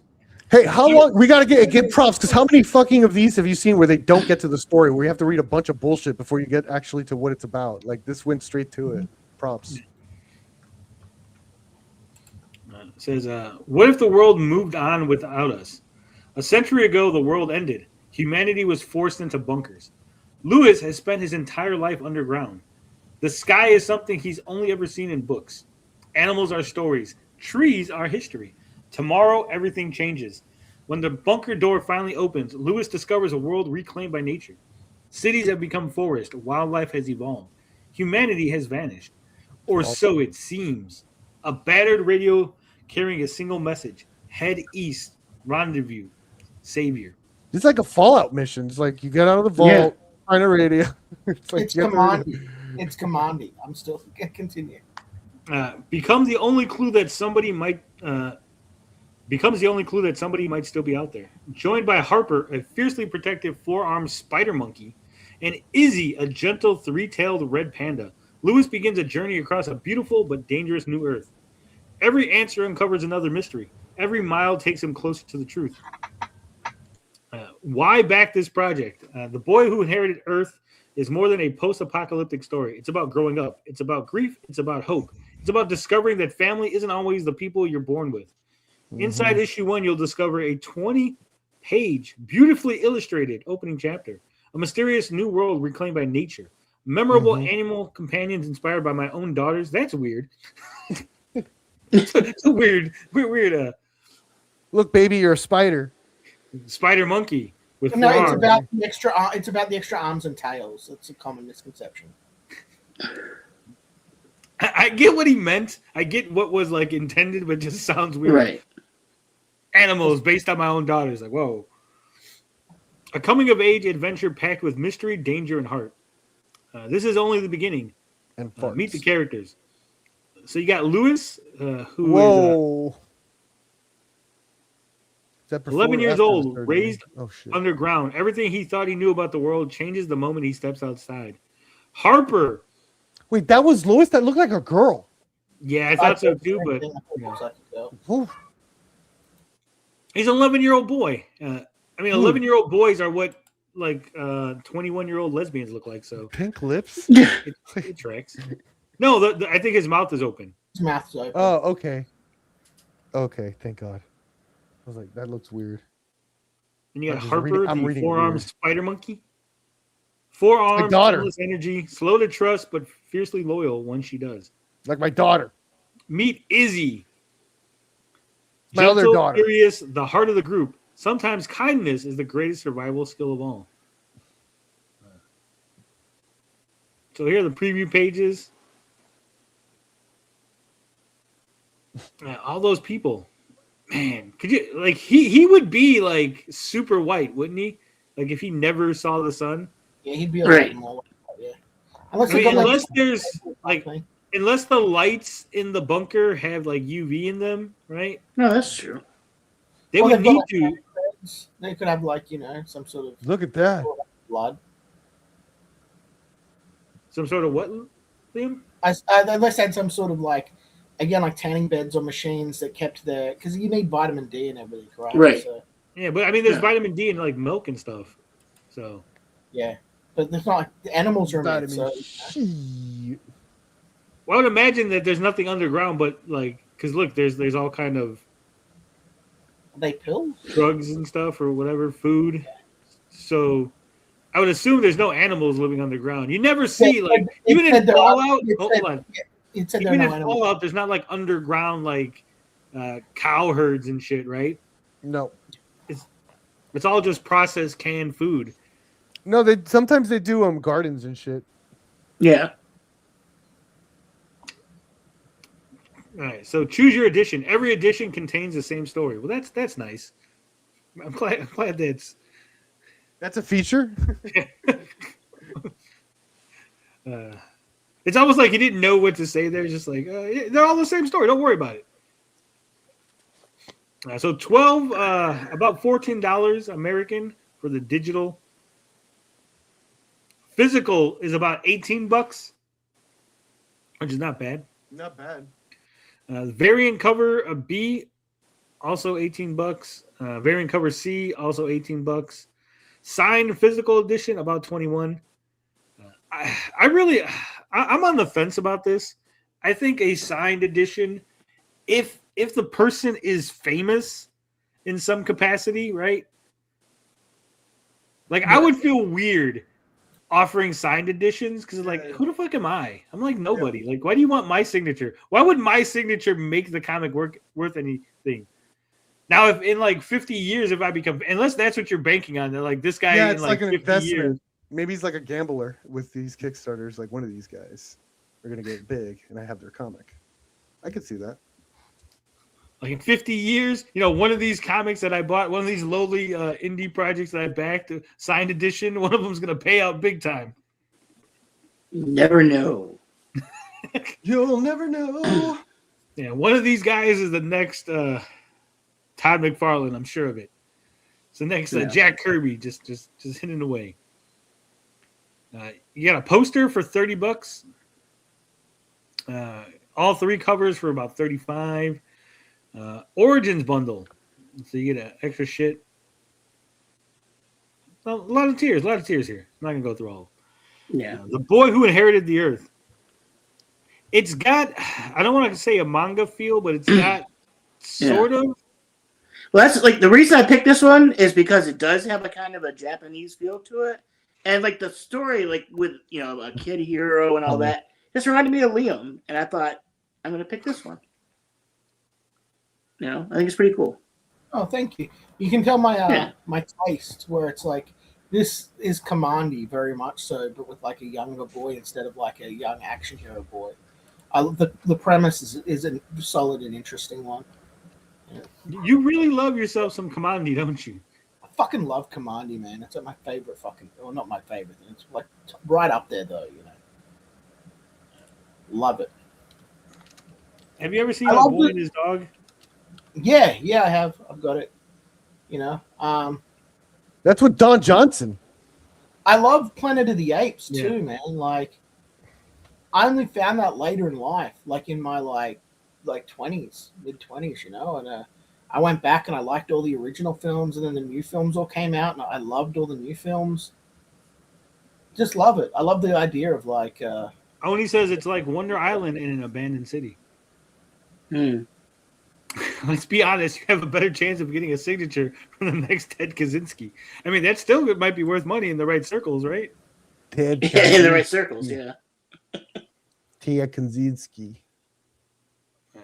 Oh, by the way, Blinded said manhunters are definitely a red flag. I mean, red herring. I do love on the pup called Scooby-Doo where they had the character Red Herring, right? And then every episode, they would blame him. I know who did it. It was Red Herring. Yeah, I don't remember that, but that's witty. That's clever. Yeah, what's his name? Fred would always blame Red Herring, and then Daphne and them were like, "No, it couldn't have been Red Herring." And then it was one of those classic, like they built it up, and then one episode it was Red Herring, right? You insulted George. He left. But speaking of old kids' versions of stuff we love, NECA has just announced that it's going to be releasing a line of Muppet Baby toys. They've released the whole cast. So that's coming out soon, and it looks good. Still no Muppet Babies DVD or media release. We'll never see that, but yeah. I don't know if I'm down for that. We'll talk about that in a minute. But it says why I created this story. Post-apocalyptic stories always caught my interest, and while I love the zombies and the viruses, my favorite part was always the quiet moments and the question of what remains after all is lost. This is why I decided to write a story that focuses more on that question and more on the quiet, tense moments.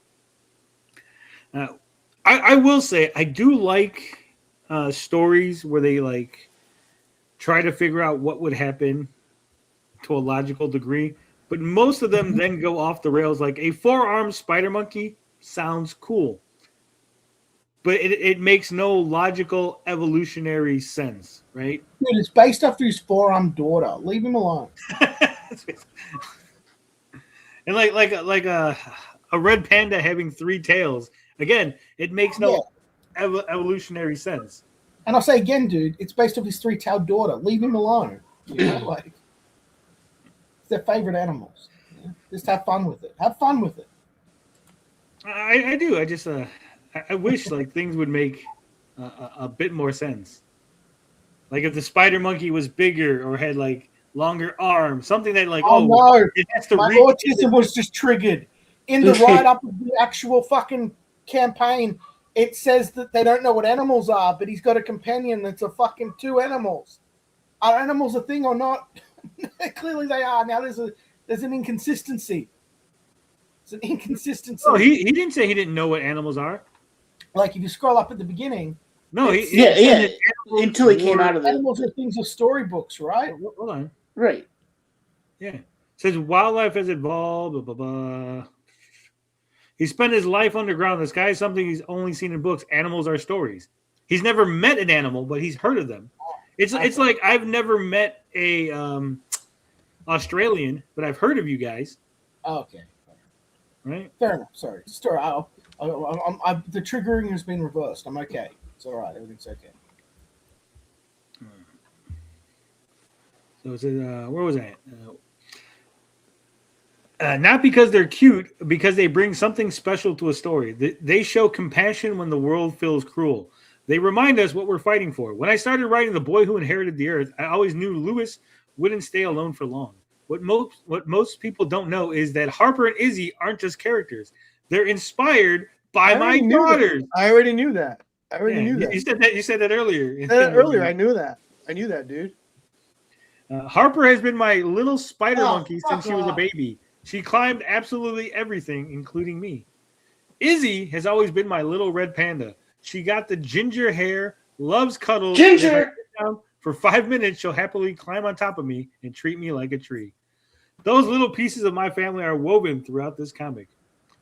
Like his wife is like, "What about me? Huh? I don't mean nothing." He's probably like me. She's probably the villain. She's the evil computer that finally lets Lewis out. Yeah, there you go. One day, my girls will be old enough to read this story and realize they've been part of the adventure all along. That's nice. That's very sweet. Actually, that's very nice. I'll attempt to support this. Yeah, that was a cool book. That would like it. Yeah, thanks, man. Good choice. Right, so this is NECA reveals Muppet Baby figures. Oh, you already had it. Muppet babies that make your dreams come true. Yeah. When your world looks We got kind of Skeeter weird. and Scooter, Gonzo. That's pretty good. Yeah, Perp does a good little baby Kermit. That was pretty good. You got Kermit, Miss Piggy, Fonzie, Ralph, and of course Monster. Animal. I used to really like Ralph for some reason. Well, where's Bunsen Honeydew? I just thought where's Ralph was Beaker? cool. Well, it's Yeah, wave Beaker. one. How many? It's wave one. Would you take anyone out there on the panel to put them in? Yeah, I would take out Skeeter. Wait, is Skeeter the boy or is Scooter the boy? Skeeter is the girl and Scooter is the boy. You Yeah. take out Skeeter, but like Skeeter was created in the Muppet Babies show. She's the original character from the Muppet Babies. So Yeah, I know. That's why I get rid of her. We don't need that. Oh, and those DuckTale things look fucking awesome. I want to get those DuckTale toys. man. DuckTales. Woo-hoo. Yeah. That's the first song my daughter ever sung. It was like she stood up and started singing the DuckTales song. I was Aw. But how come they have 2 toys of Launchpad? That's a good 'Cause he's the question. I don't best. know. I haven't seen that yet. Launchpad McQuack. I prefer Launchpad when he's part of Darkwing Duck. Where's the Yeah, the I'm a second Darkwing one? Duck guy more than DuckTales. Oh, he's just got a different head. Yeah, they just give him different heads. I wonder why. Different expressions, maybe. And of course, Gizmo Duck. The wildest thing Disney could do, and I hope it's coming one day. One day, I hope we get a live action, or like the not live action, but the way like photorealistic computer graphics, like Lion King version of Tailspin. That'd be. I want to see a fucking bear flying a plane, dude. I want to see the bear flying a fucking plane in a fucking I think sky world. The Jungle Book Oh my already God. failed. Live action Jungle Book did not. Dude, do that's well. because they weren't flying planes and they didn't live in the sky Yeah. world, okay? Like with fucking surfing on clouds. And shit. sky surfing, yeah, sky Yeah, surfing. oh my god, can you imagine a fox doing Cloud that? cutting. Cloud cutting would be cool as shit. Imagine that in the movie. Dude, please. Put that into your AI. Put that into your AI. Yeah, I might do Let's it, see what Disney. some sky Disney, I'll surfing- fucking That do it if you sounded don't. weird the way you said that. Put that in your AI and smoke it, buddy. I like being aggressive against AI. That's fun. Yeah. Yeah, I want to see, because I bet you could get some really good shots, like with what's this? Vision Quest. Dude, I love saw the how trailer Liam's saying yesterday. something, he looks at the screen. He's like, wait, just derails himself. He has ADD. He's Yeah, no, amazing. I'm the master of derailment, my friend. Vision Quest seemingly reveals first look at the MCU's third Human Torch. What? Well, this is not true. This is not true. This would be the second look at the first Human Torch. Can we get rid of that donut ad? I feel ashamed and sad of myself. No, I don't think there's any. Dude, way. did you see that Vision Quest? I saw the Vision Quest trailer yesterday. We're gonna watch it. We're gonna watch Wow. Oh yeah, It looks that was- amazing, bro. Wandaverse, man. Fucking keeping strong, staying It strong. says a new Vision Quest photo teased an appearance from the Human Torch and not the Fantastic Four hero. So this right here is in the Vision Quest trailer and everything. Mhm. And they said fans across social media quickly launched theories that Vision Quest mystery fire raiser is Jim Hammond, the original Human Torch. Unlike Johnny Storm, Hammond is an android created by Dr. Phineas Horton, who chose to fight for justice and built a real life as a New York City Police Department detective. Responding to a fan suggesting that the artwork may be a reference to Human Torch, Cryptic HD Quality stated that it is simply a nod to Jim Hammond. Isn't simply a nod to Jim Hammond. This is him in Vision Quest. The scooper went on to respond with a yeah gif when directly asked about whether the OG Human Torch will feature in the Disney Plus show. So according to a scooper, that is Jim Hammond being referenced. And I'm not sure how I feel about this. And there he is in Captain America. Okay, cool. So we've seen him already before. Yeah. He looks like he has a little Hitler mustache. What's going on there with his face? Like, It's a the light. shadow. This Shadow, is a yeah. shadow on his forehead, and his nose is here. okay, all right, that's better. Because Like, it's a small, like it looks big here, but it's actually a smaller image because it's like in the background when he's walking through the World Fair, okay, and they don't mention it. There's nothing. It was just one of those Easter eggs thrown in the original Captain America movie, that's really cool. and so they might finally be paying that off, which I think is pretty cool. I agree. Especially I love since the we trailer. know that the Vision was made from the Human Torch, at least Yeah. Right. at one point, right? In one iteration, yeah. So, well, we'll talk about after the trailer is shown. But yeah. Yeah, let me pull up that trailer. One of the best of the year, in my opinion. One of the best trailers of the year. Marvel, like, I wasn't impressed with the Spider-Man trailer, but this one really got me. I was like, damn. Yeah, I Really was good. all geeking out with little movie pup. Going, oh, this looks really good, actually. I It's like. very creative. That Wanda shit is so creative. What they do with it, like, it just feels like it feels so above the other stuff to me. We got I Ultron. took the, I liked Agatha all along, but I don't think it was great. I think it was something to occupy my time. I agree, but I think there's a creative juice to that one. Even that one, like episode 5, I remember with the old lady dying, like the reverse thing. Like there's like a creative juice to that I don't feel in any like some of the newer Marvel stuff. Deadly neurotoxin.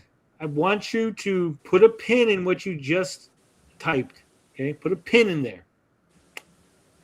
Put a pin. Hey, before we start this, could someone give me a brief recap of what this Agatha or whatever the fuck it is thing is? Like, I've never even heard of it. Agatha All Along. So Agatha All Along was the second series after WandaVision.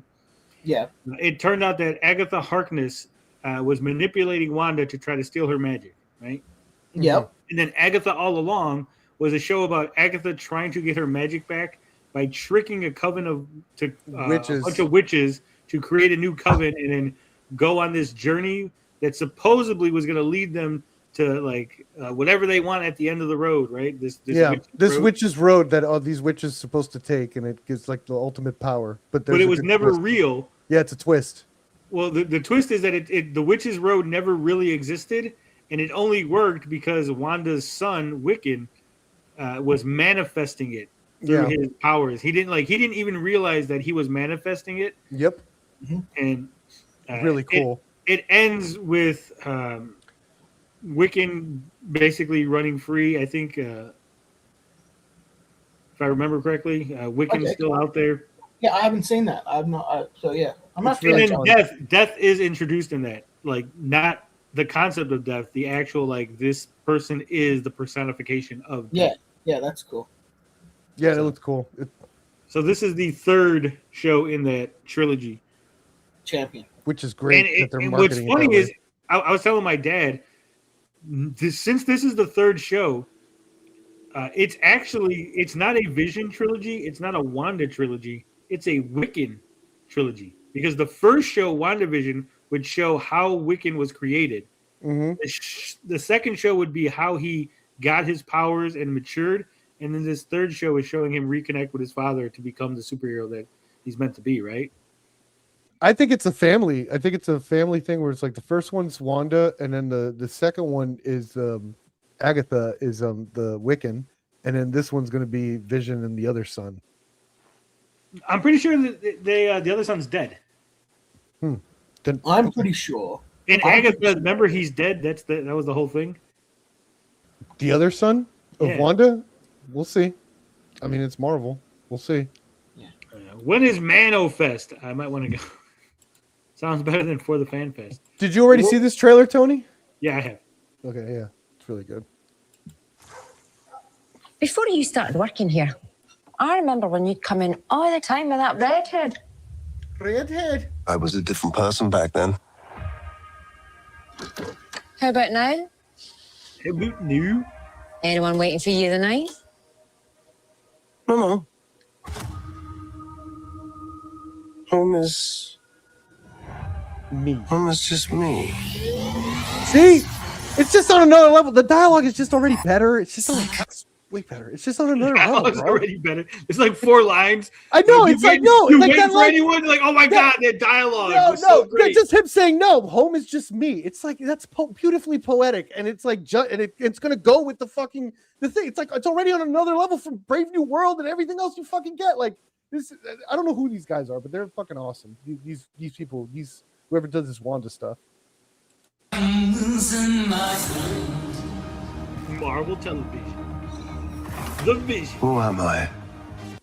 So as you can see, Death, Revision, he's I was watching an his Avenger. own life. Yeah, but I'm not a hero anymore. I have his face, but not his virtue.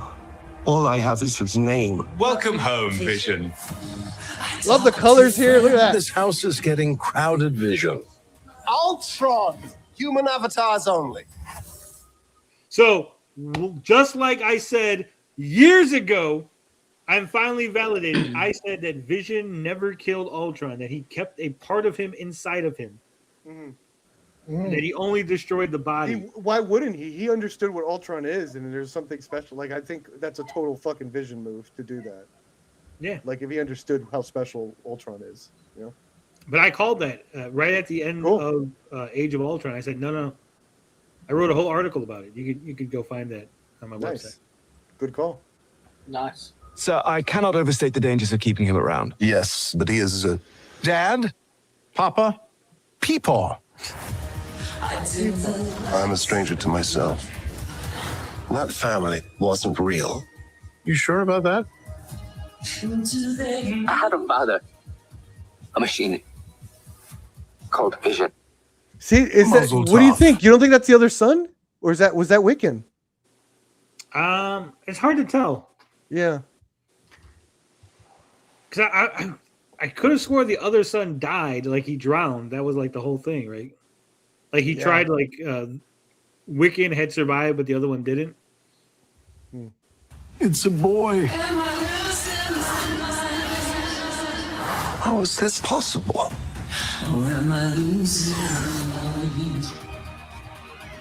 Free us all and save your son. Did you see the chick? Where? Hold on, let's go back. Who's that? If guy? that's the other kid, that might be the other kid. Yeah. That chick right there. Yeah, who's that? I think that might be Viv. In the Who's that? comics, he has a daughter named Vision. Mm-hmm. And because there's a comic where basically he has a whole entire robot family. Yeah. She looks like she's gonna blow up like those Iron Man 3 soldiers. What was this? What was were those The called? Extremis? No. Extremis, yeah. She's Project Extremis, bro. Son.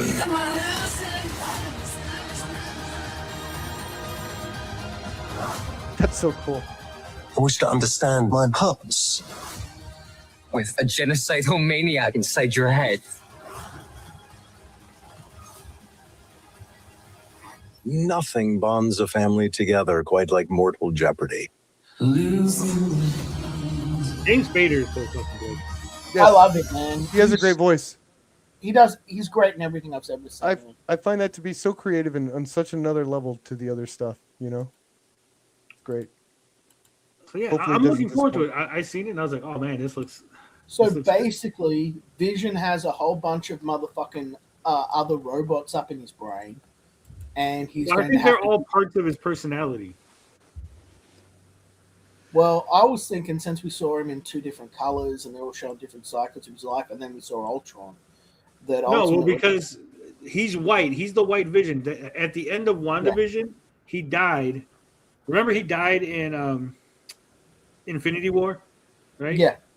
So True. in WandaVision, she brings him back to life, but he's not real. It's a creation that she made. Like the Vision in WandaVision wasn't real. The government had his body, and they rebuilt it, and they rebuilt it into White Vision.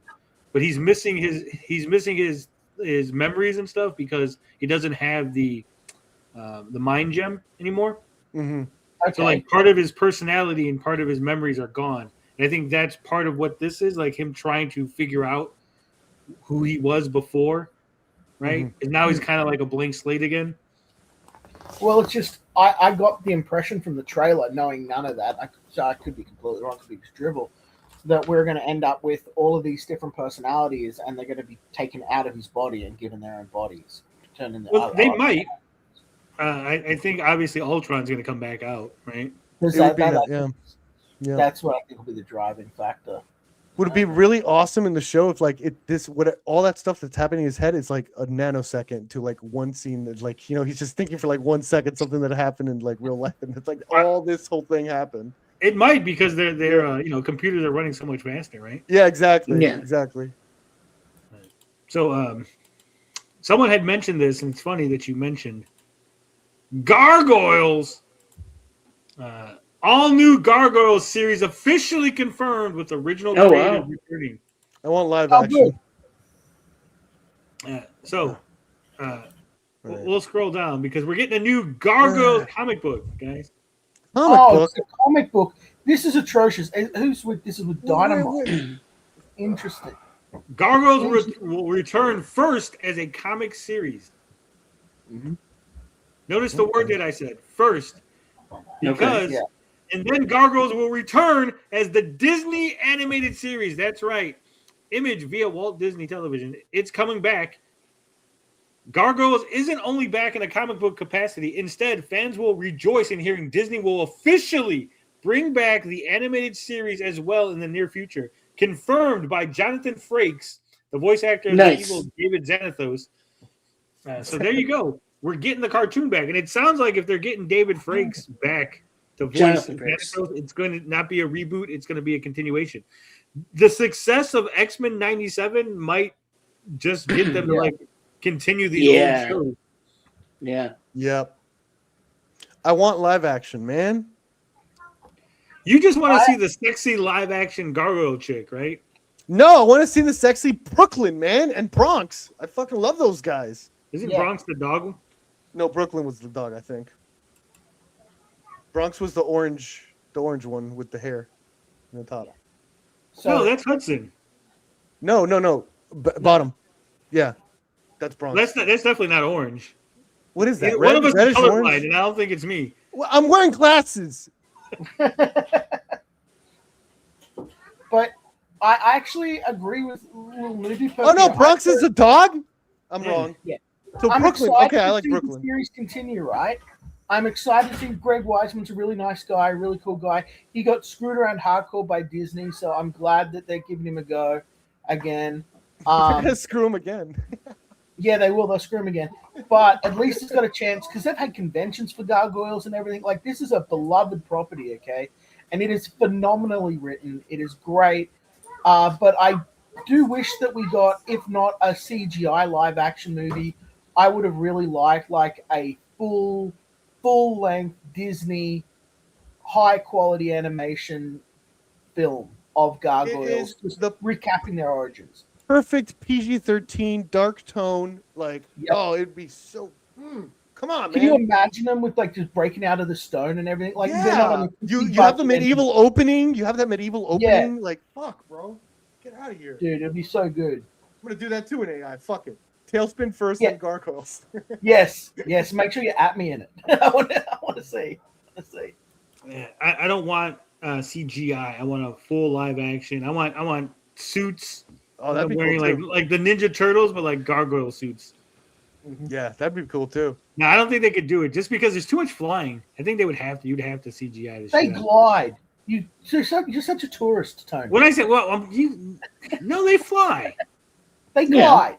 Some of them glide. I think the little guy glides because he got the like bat wings. He's None got of them the, can fly. Bronx didn't do any. Bronx didn't fly.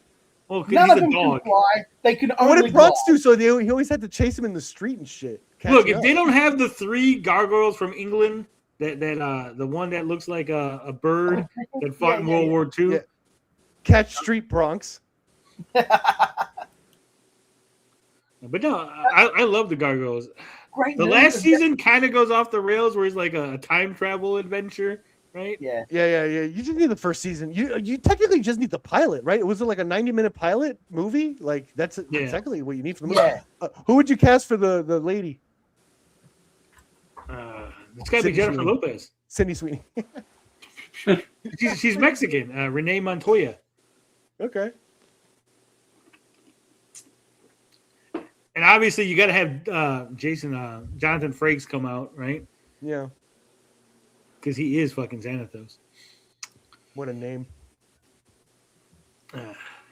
It's so weird. Like Gargoyles was so good, and oh, by the way, Xanatos is like manservant is actually the fucking pixie puck. That's like he's a mystical spirit. You're like, what? Yeah, it's so cool, man. Gargoyles is so fucking good. So good. And just I do like the mechanical gargoyles, and then like they had like gargoyles from Japan. Those were cool. Yeah. They tapped into like that classic Silver Age comics thing and then gave it back to us through this dark, semi-serious 1990s edge while being a high-production Disney show voiced by Shakespearean and stage actors from fucking Star Trek. They would cast the chick from Obsession to play Eliza. I think we got to talk about that real quick because, man, you are pissed. You're pissed. Come on, at least Emma. At least I got Emma right. I don't get pissed. I'm not like, oh fuck. You're pissed. You're fucking pissed. man. Look at you. But That's why you're not on camera. they You're pissed. did so. Marvel's X-Men reboot. So they announced some cast members. Kit Connors as Cyclops. Don't know who that Christopher is. Abbott as Charles Xavier. Yeah, Samara Abbott. Weaving as Emma Frost. Maya Boyd as Storm. Adam Driver Yeah, sure. as Mr. Sinister. Okay. He looks great, by the way. Have you seen what he looks like? He looks like fucking Sinister. Like No, that's fan concept. That's not real. no, I saw the guy talking in an interview about it. He just thinks And he he looks looks like naturally fucking- Well, you just think Adam Driver himself. Yeah, he does. Yeah, He his does. face. Yeah. His face looks like fucking Sinister's face, and he's got the No, same bone I structure. thought because I seen all over the internet like they were taking the people and like doing the AI to make them look like the characters. I thought maybe you seen that. No, I just thought it was a perfect casting visually. Looking at him, I like all you got to do is paint this motherfucker white and stick a little fucking red diamond in the middle of his forehead. Costume done. So did I, Cosmic. I think in one of these streams I said it's probably going to be Sinister, right? Because that's Marvel. When MCU they do what the complete opposite of what's been done. They almost go like so it's like it's going to be younger actors. That makes sense. They're going to be teenagers. They're going to play the school. Well, hold on, Perp. Go ahead. Sinister was at least mentioned in a couple of the X-Men movies already. Which ones? At the end of was it Age of Apocalypse? He was mentioned, and he was but not mentioned shown. No, I think they shown the Essex Corporation, and they showed. No, they didn't show a white dude with a diamond in his fucking head. The Essex He's Corporation. not always a white dude with a diamond on his head. Sometimes he's a regular looking dude. He has like shapeshifting ability. He can shapeshift. What is Wait he a like minute. a Wishmaster? That's lame. Guys, hold on. It says Adam Driver as Nathaniel Milbury.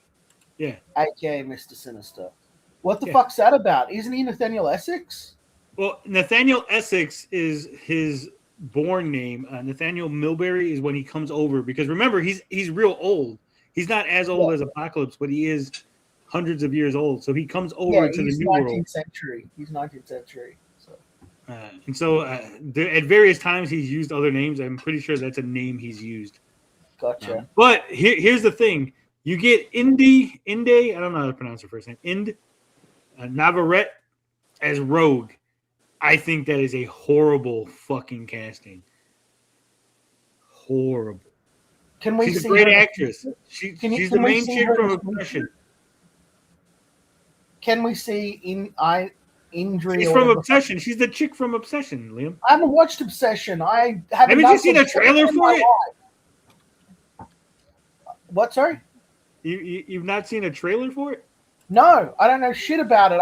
I see the word obsession and it makes me cringe because I have people obsessed with me. I don't want obsession anywhere near me in any form. This is what she looks like, Liam. Yeah, well, that's her face. What I need to know is if we got her in a swimsuit. Oh, stop! Anywhere on the internet. Not even her acting. How about her talent? Her acting and So, talent. so you want to know if does she have the Does the she look like guns? Rogue? The assets to play Rogue. Dude, That's she what- looked. I saw some She does fan. not. Dude, I saw some fan art that she looked pretty good as Rogue. She's got small titties and no Oh, ass. stop it! Hey, you got to have back for that though to be Rogue. I suppose we've got CG. I suppose we can fix it. But God, you're not gonna put fucking CG on her ass, dude, unless it's a. Fucking... I know, dude. I'm making jokes, man. I'm making But, jokes. no, let's be honest. Rogue is supposed to be a southern white chick, southern country belle. She's right? meant to be a Southern Belle, yeah. Do you see this chick giving you the sugar line? No, you know, Dude, this I mean, this reminds me a little bit of Perp defeated X-Men again. Evolution Rogue. I'm taking If L's you today. like her, the girl next door who you want to be with but can't touch. Look, we all know that they only cast her because she's the hot chick right now as Comic far book as pro- Hollywood. She was in Obsession and made all that money. I mean, that's the thing, though. It was such a dynamic, great performance that it's like, I think she could pull off the fucking Southern Belle thing. I mean, Robert I Downey don't Jr. think she could. I honestly don't think she can, and I don't think they're going to make her. That's the problem. I have a feeling that they're going to cast around her. Right? They're gonna write it to fit her rather than have her try to fit the character. Well, if they, like I was saying, if they go the X-Men Evolution route, she can be X-Men Evolution Rogue. That could work. I think she would make a perfect fucking Mystique. She wanted to be Mystique, I think, publicly. She said she was going after Mystique. But I mean, maybe again, paint her dark purple or whatever, that dark bluish color. I think she would fucking work. Again, but it's. I know you said like they wouldn't cast her as Mystique, disguise her as Rogue, and then reveal her as a Mystique to us, would they? They wouldn't do something like that.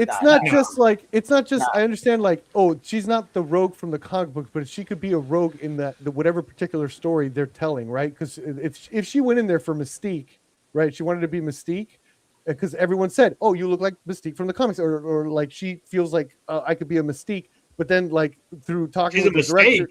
Damn. Talking with the director and the writer, it's like, no, dude, you're gonna pull off an awesome Rogue. Watch this story. We need your Rogue. You know, I don't know. I think it could work.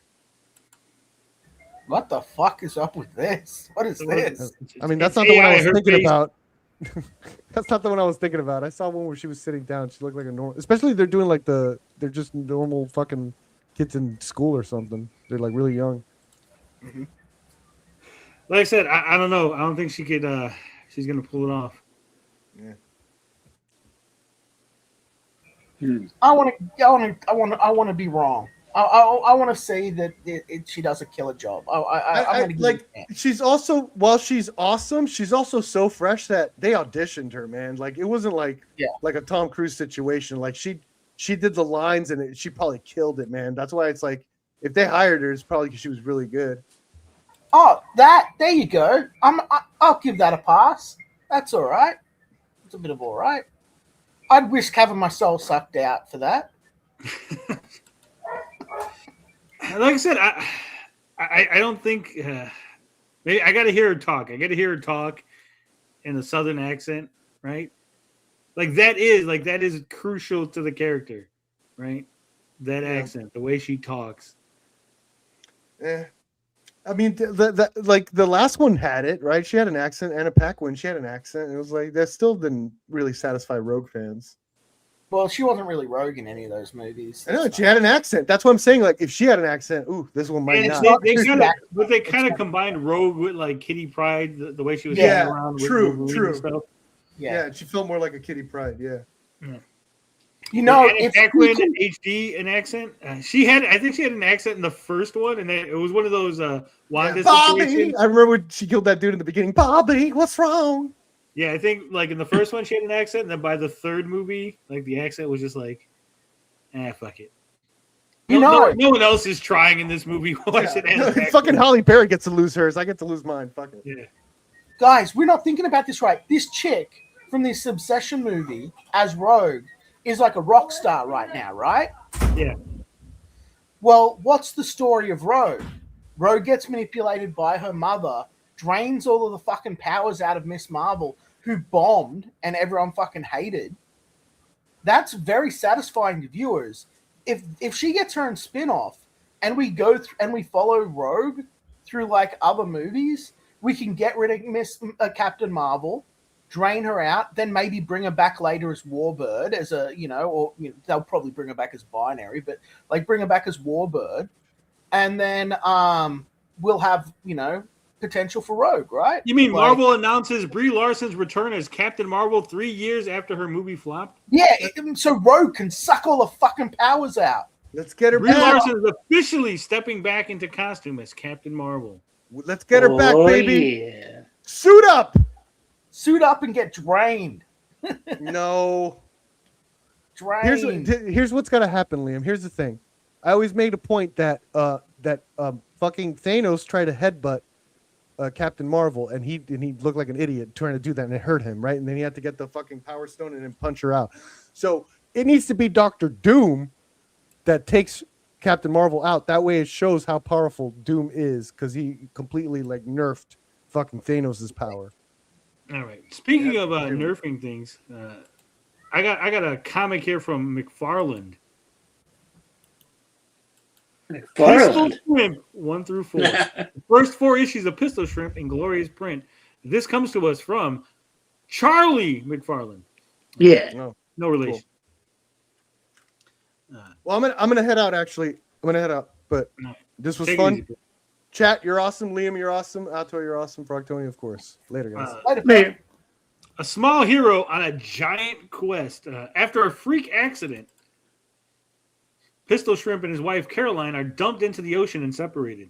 Now filled with an undying determination, Pistol finds himself in an epic adventure to reunite with her. Follow along as he finds himself at odds with boat-worshipping cults, mobster sharks, hungry whales, and fearsome piranha in this action-packed, under-the-sea Western comic from the writer of The Citizen and Gideon in the Real World. Yeah, it's Underwater Odyssey adventure, sort of. It's like an underwater Western. Yeah. It looks cool as shit. That's funny. Okay. Yeah. All right. The art is fucking awesome. So they go, oh no! So this is how he lost his wife.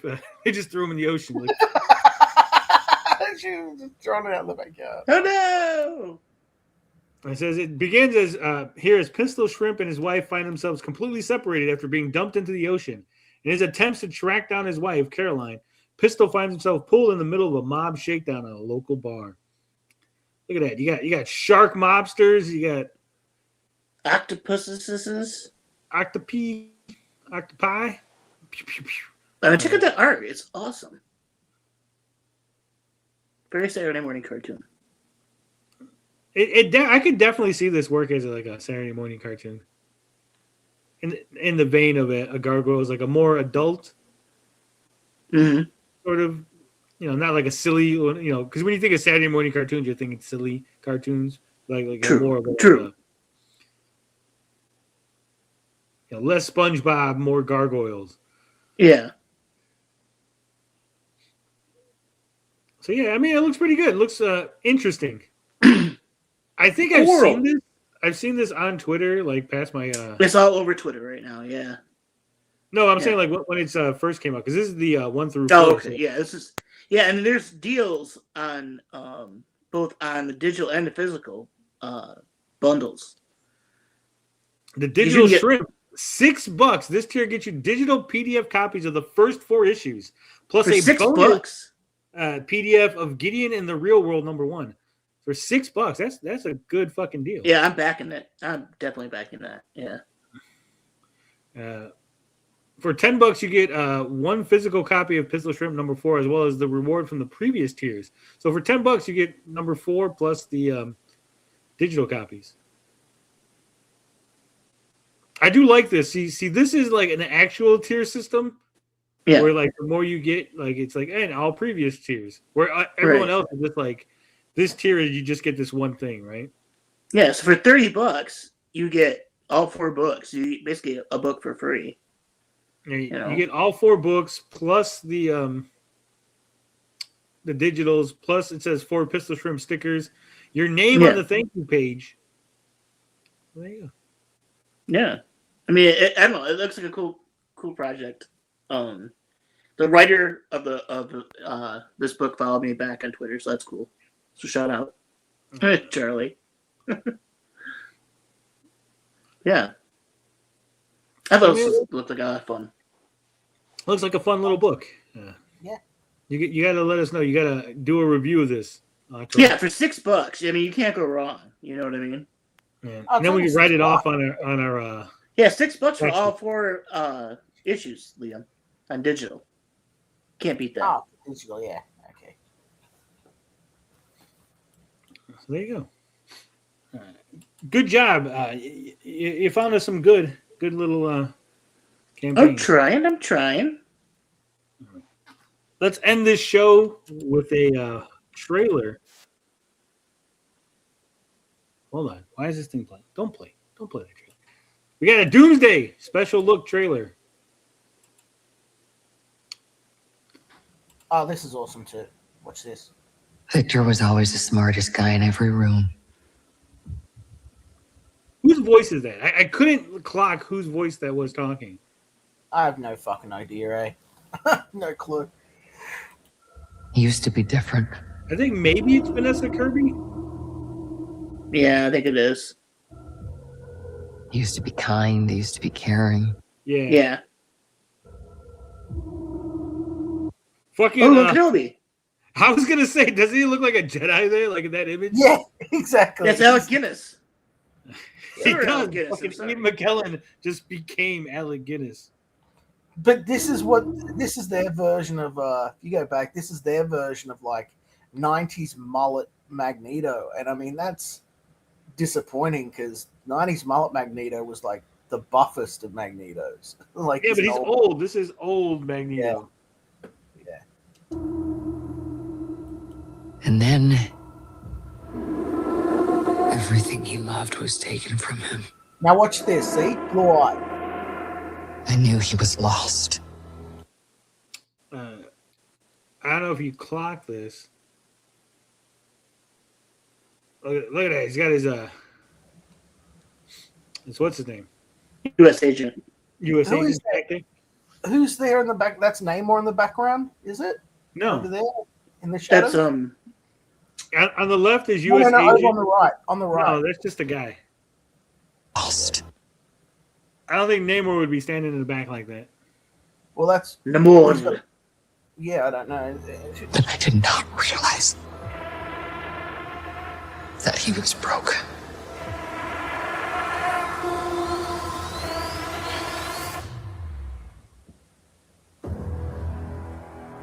Look at the destruction of the world. Did you do this? See, darker eyes. All of you have lived stolen lives. But now you must give them back. Look at that. Fucking Doom just busting out of the ship. I mean, Victor, did you do this? I swear you will beg for hell long before I grant it.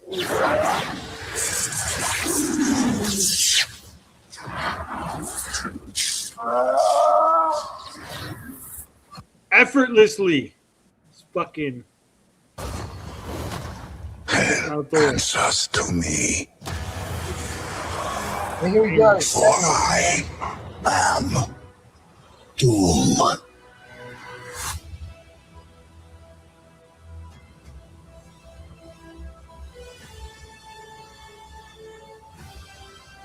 Avengers Doomsday. I'm excited. I thought that was a pretty good trailer. Yeah, man, I got really excited. The first trailer, I was like, okay. This one got me really These pumped. guys are missing it. These guys are missing the big picture here. The visuals in this trailer have been available online for the last year. That's fantastic. This is a great trailer. I enjoyed it. And that is the end of the stream. We're going to end it here. Thank you guys for watching. Don't forget, back those comics. Back often. Back. You don't know. You don't want to know why and how those visuals got leaked. Nope. And with that, as always, love, peace, booty grease. We out this bitch. Later, Skater.